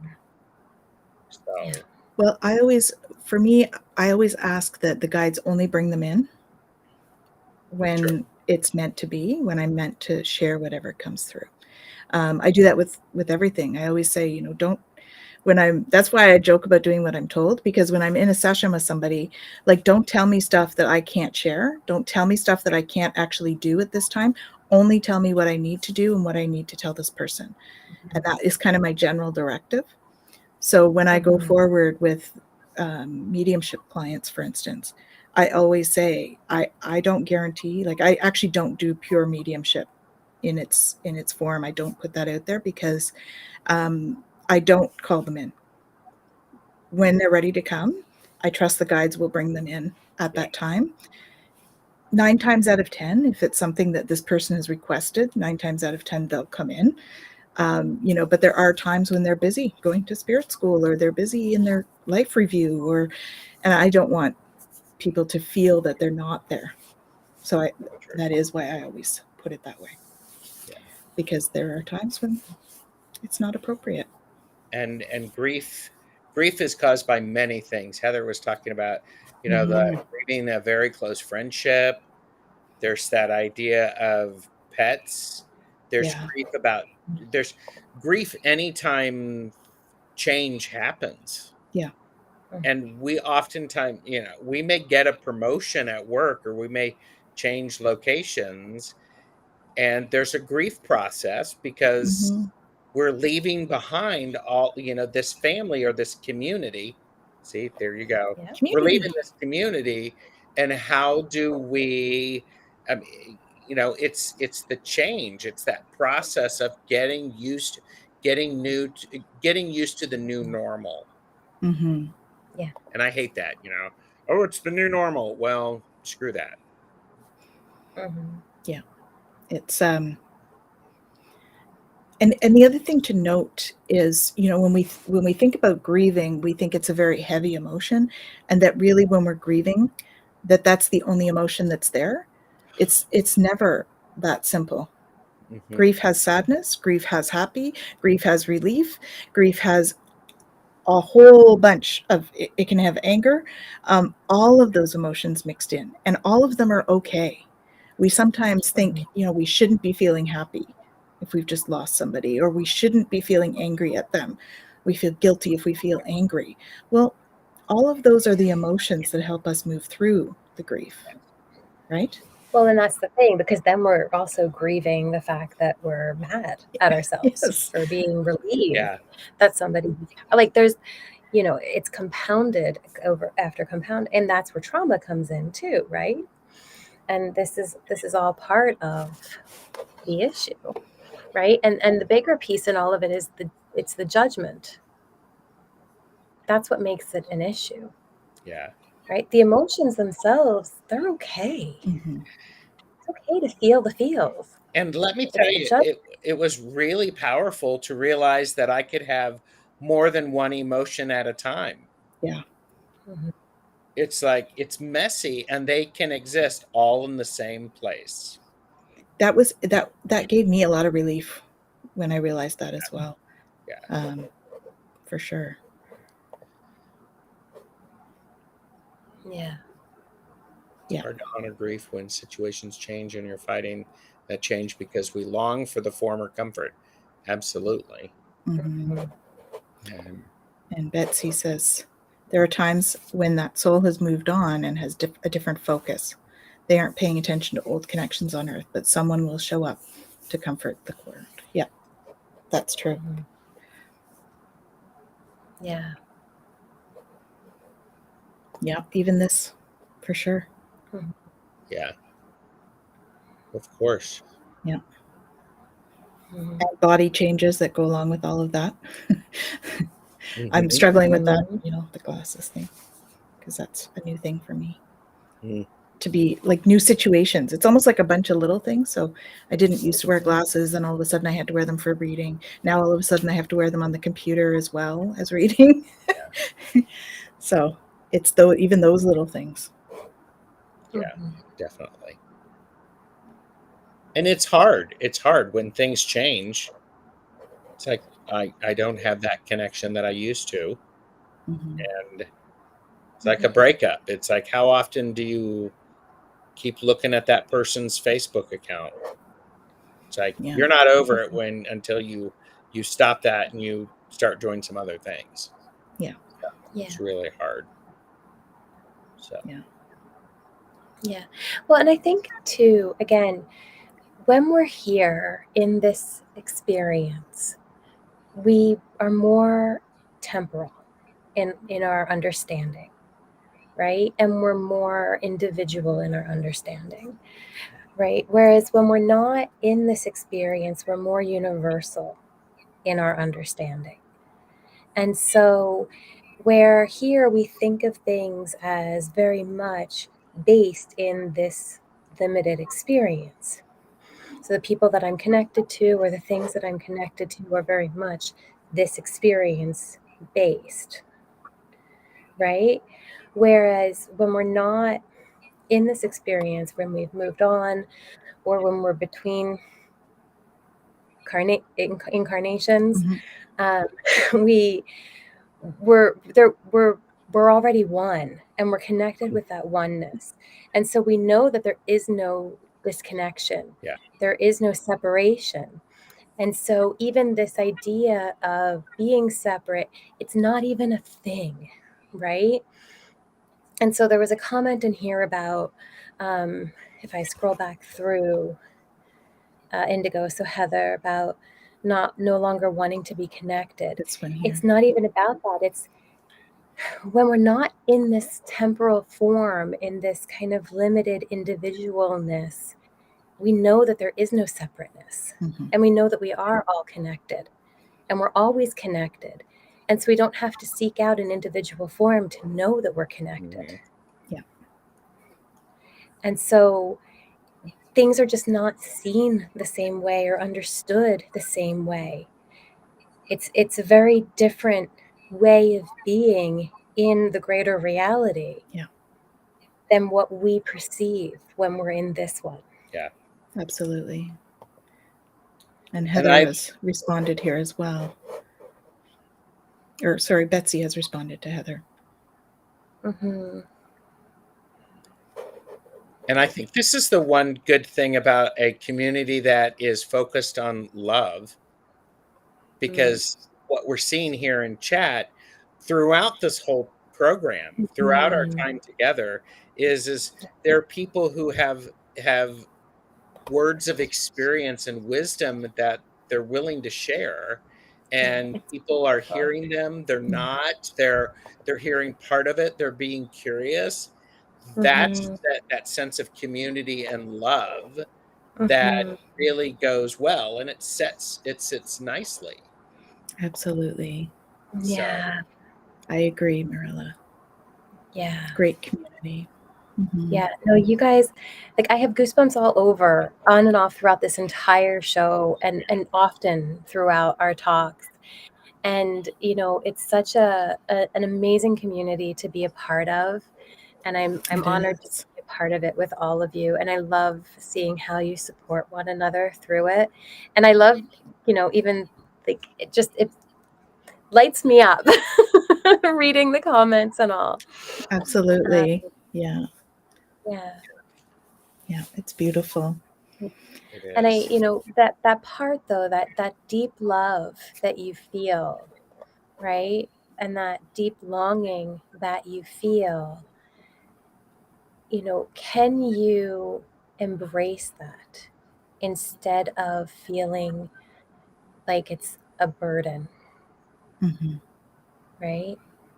Because when we resist it, or we feel like that it's heavy or something hard to carry, it is that, right? It becomes something that anchors us down. But if we can embrace it in such a way that it's this beautiful thing that we have, it becomes balloons that make us fly, Mhm. right? Part It's of the how. process, right? Hmm. Mhm. Yeah. Absolutely.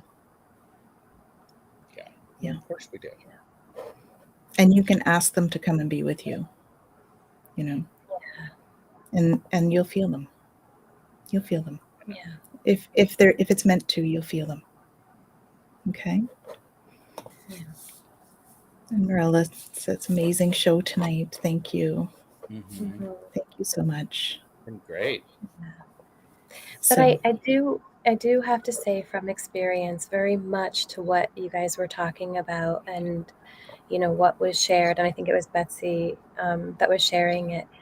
You know, sometimes people do have to go, as hard and sad as it is, in order for us to move on to another stage of our journey.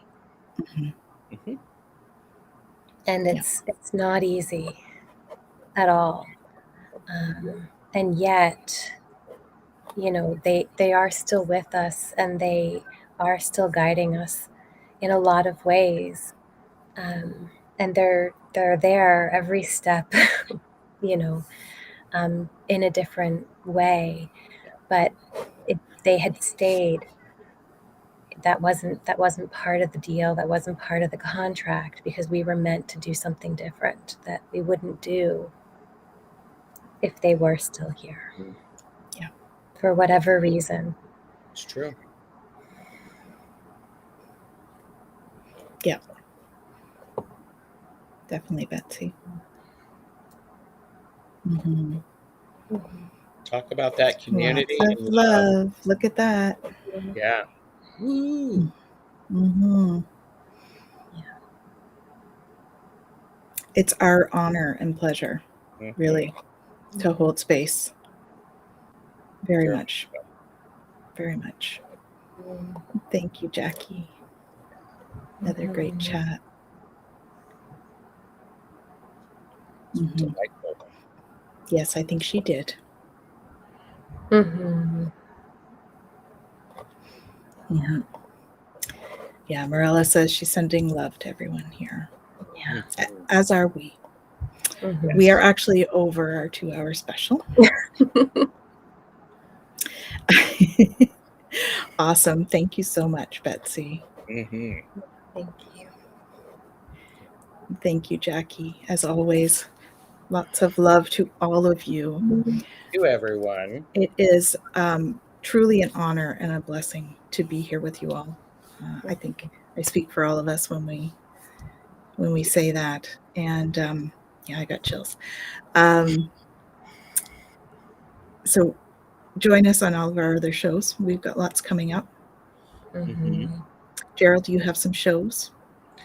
I do. Tomorrow, I am a guest on Jane the Secret Tarot for Tuesdays with TarotStache, Beautiful. exclusively on Jane the Secret. And then Medium Betsy Palmer and Terry at Holding Your Space will be with me for readings tomorrow afternoon at 4 p.m. Eastern. Awesome. So we get to see them in action too. That's awesome. yes. So, subscribe to everyone on here, right? It is truly a community. Yeah. Yep. For sure. Very much so. Yeah, Jen, it's great. Did you want to talk about our stuff that's coming up? Yeah. So we have Know Thyself, which is a 9-week that Jennifer and Jacqueline and I are doing, right? That's starting next week on Thursday. And then we have a retreat. We're just finalizing details for a retreat, 1-day retreat in person.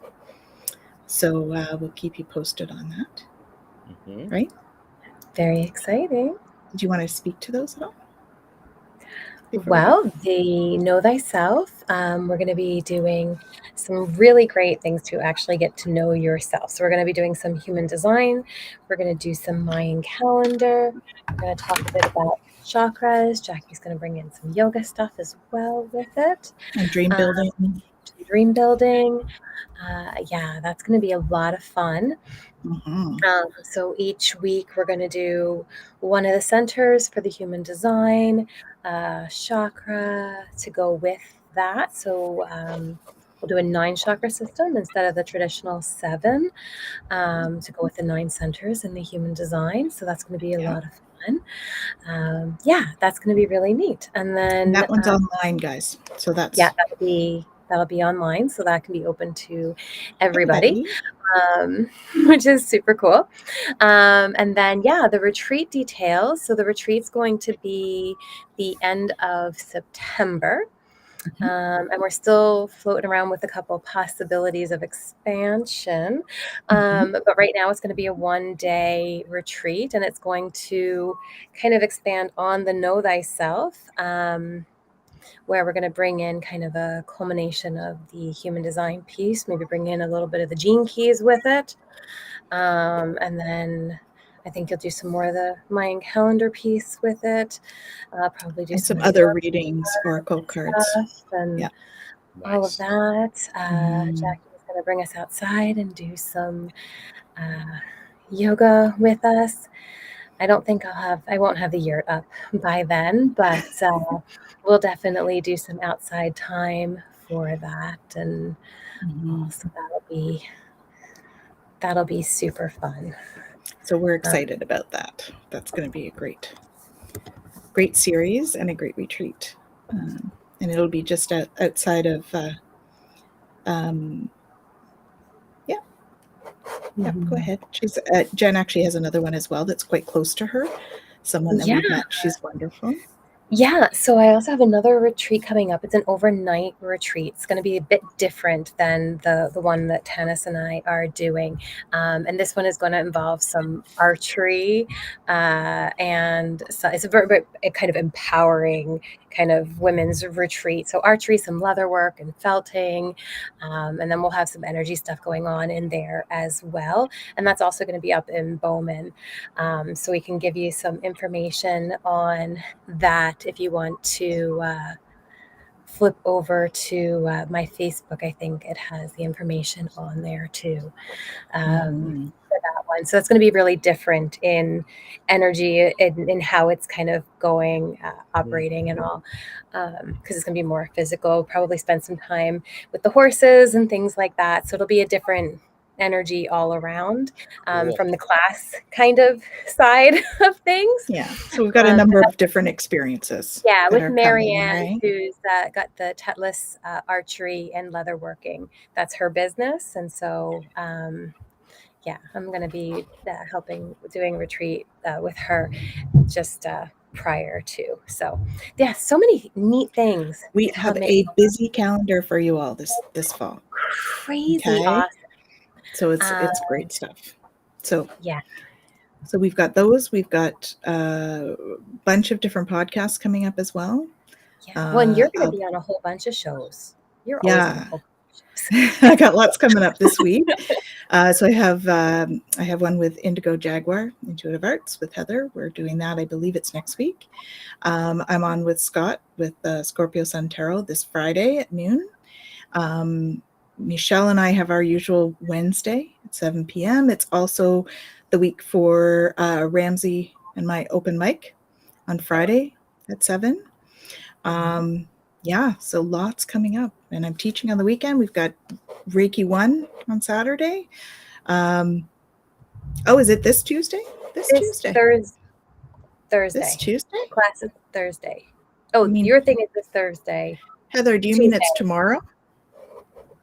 Is it tomorrow we're doing it? Crystals. You're talking about crystals tomorrow. Oh, what time is it tomorrow? And our class I welcome to Mercury retrograde. It is. It's not in my schedule for tomorrow. We have 7 retrogrades right now. Thanks. We're exactly. Let me look at the calendar really quick. I'm still here. So Know Thyself is starting this Thursday. Oh, she's confused. Okay, cool. This Thursday. This Thursday. Anybody in the Ottawa area too? I was asking you, Tanys, about Saturday. You're doing a Reiki class. But the reason I was asking is anybody who's interested in drum making, up at archery. She's teamed up with somebody who's doing drum making, and it's native traditional drum making. This Saturday. Beautiful. Coming. So that was what I was asking you about. Mm-hmm. So there's all kinds of amazing stuff happening in the community and building the community. It is. It's lovely. It's really incredible. And I just awesome. I think we are all so blessed to have one another and to be able to be a part of this amazing community with everybody doing absolutely such amazing work together. For sure. Okay, so you guys are scheduled in Heather's book. Yeah, but she hasn't created the thumbnail yet. That's right. Okay. Yeah, but that's coming up in the next couple of weeks. We have it. Okay, but that's not tomorrow. Not tomorrow. No. Okay. No. It's coming up. Stay tuned, and we're going to fine tune that. Okay. So no need to panic. Sorry. So everyone should just like and subscribe because you will find out about these. That's just the easiest way, because I think all of us try to do a good job of putting information on our community tabs. Absolutely. The other thing is that you can check out down here, right? Yes. TwillowLifestyle.ca. A lot of what we just talked about is on TwillowLifestyle.ca in terms of the classes, and then the community pages for Jen, community pages for Gerald as well. So yes, stay tuned. We have hands that are dancing. This is fun. His are better, mine are bigger.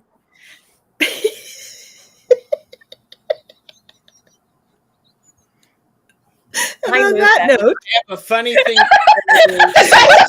when we are doing. I'm going to tell you a funny thing. It is not appropriate for public consumption. All right. So on that note, we're going to send everybody tons of love and light. Because I need to find out what this is. There you go. So we're sending you tons of love and light, everyone. We thank you for joining us for our 2-hour special, which is now 2 What happens after 2 hours? Yes. Over 2 hours. Y'all special. didn't think we could do it. Oh. Come on. It's all about the fun guy. Oh my gosh. It's the crown. It's been 2 Crown. It's the mycelium, network. I'm going back to this one as we wrap up. Oh my. Oh dear. We thank you all. We send you tons of love and light, and we'll be back here for this show again next Monday. at 5 o'clock. Bye. Lots of love, everyone.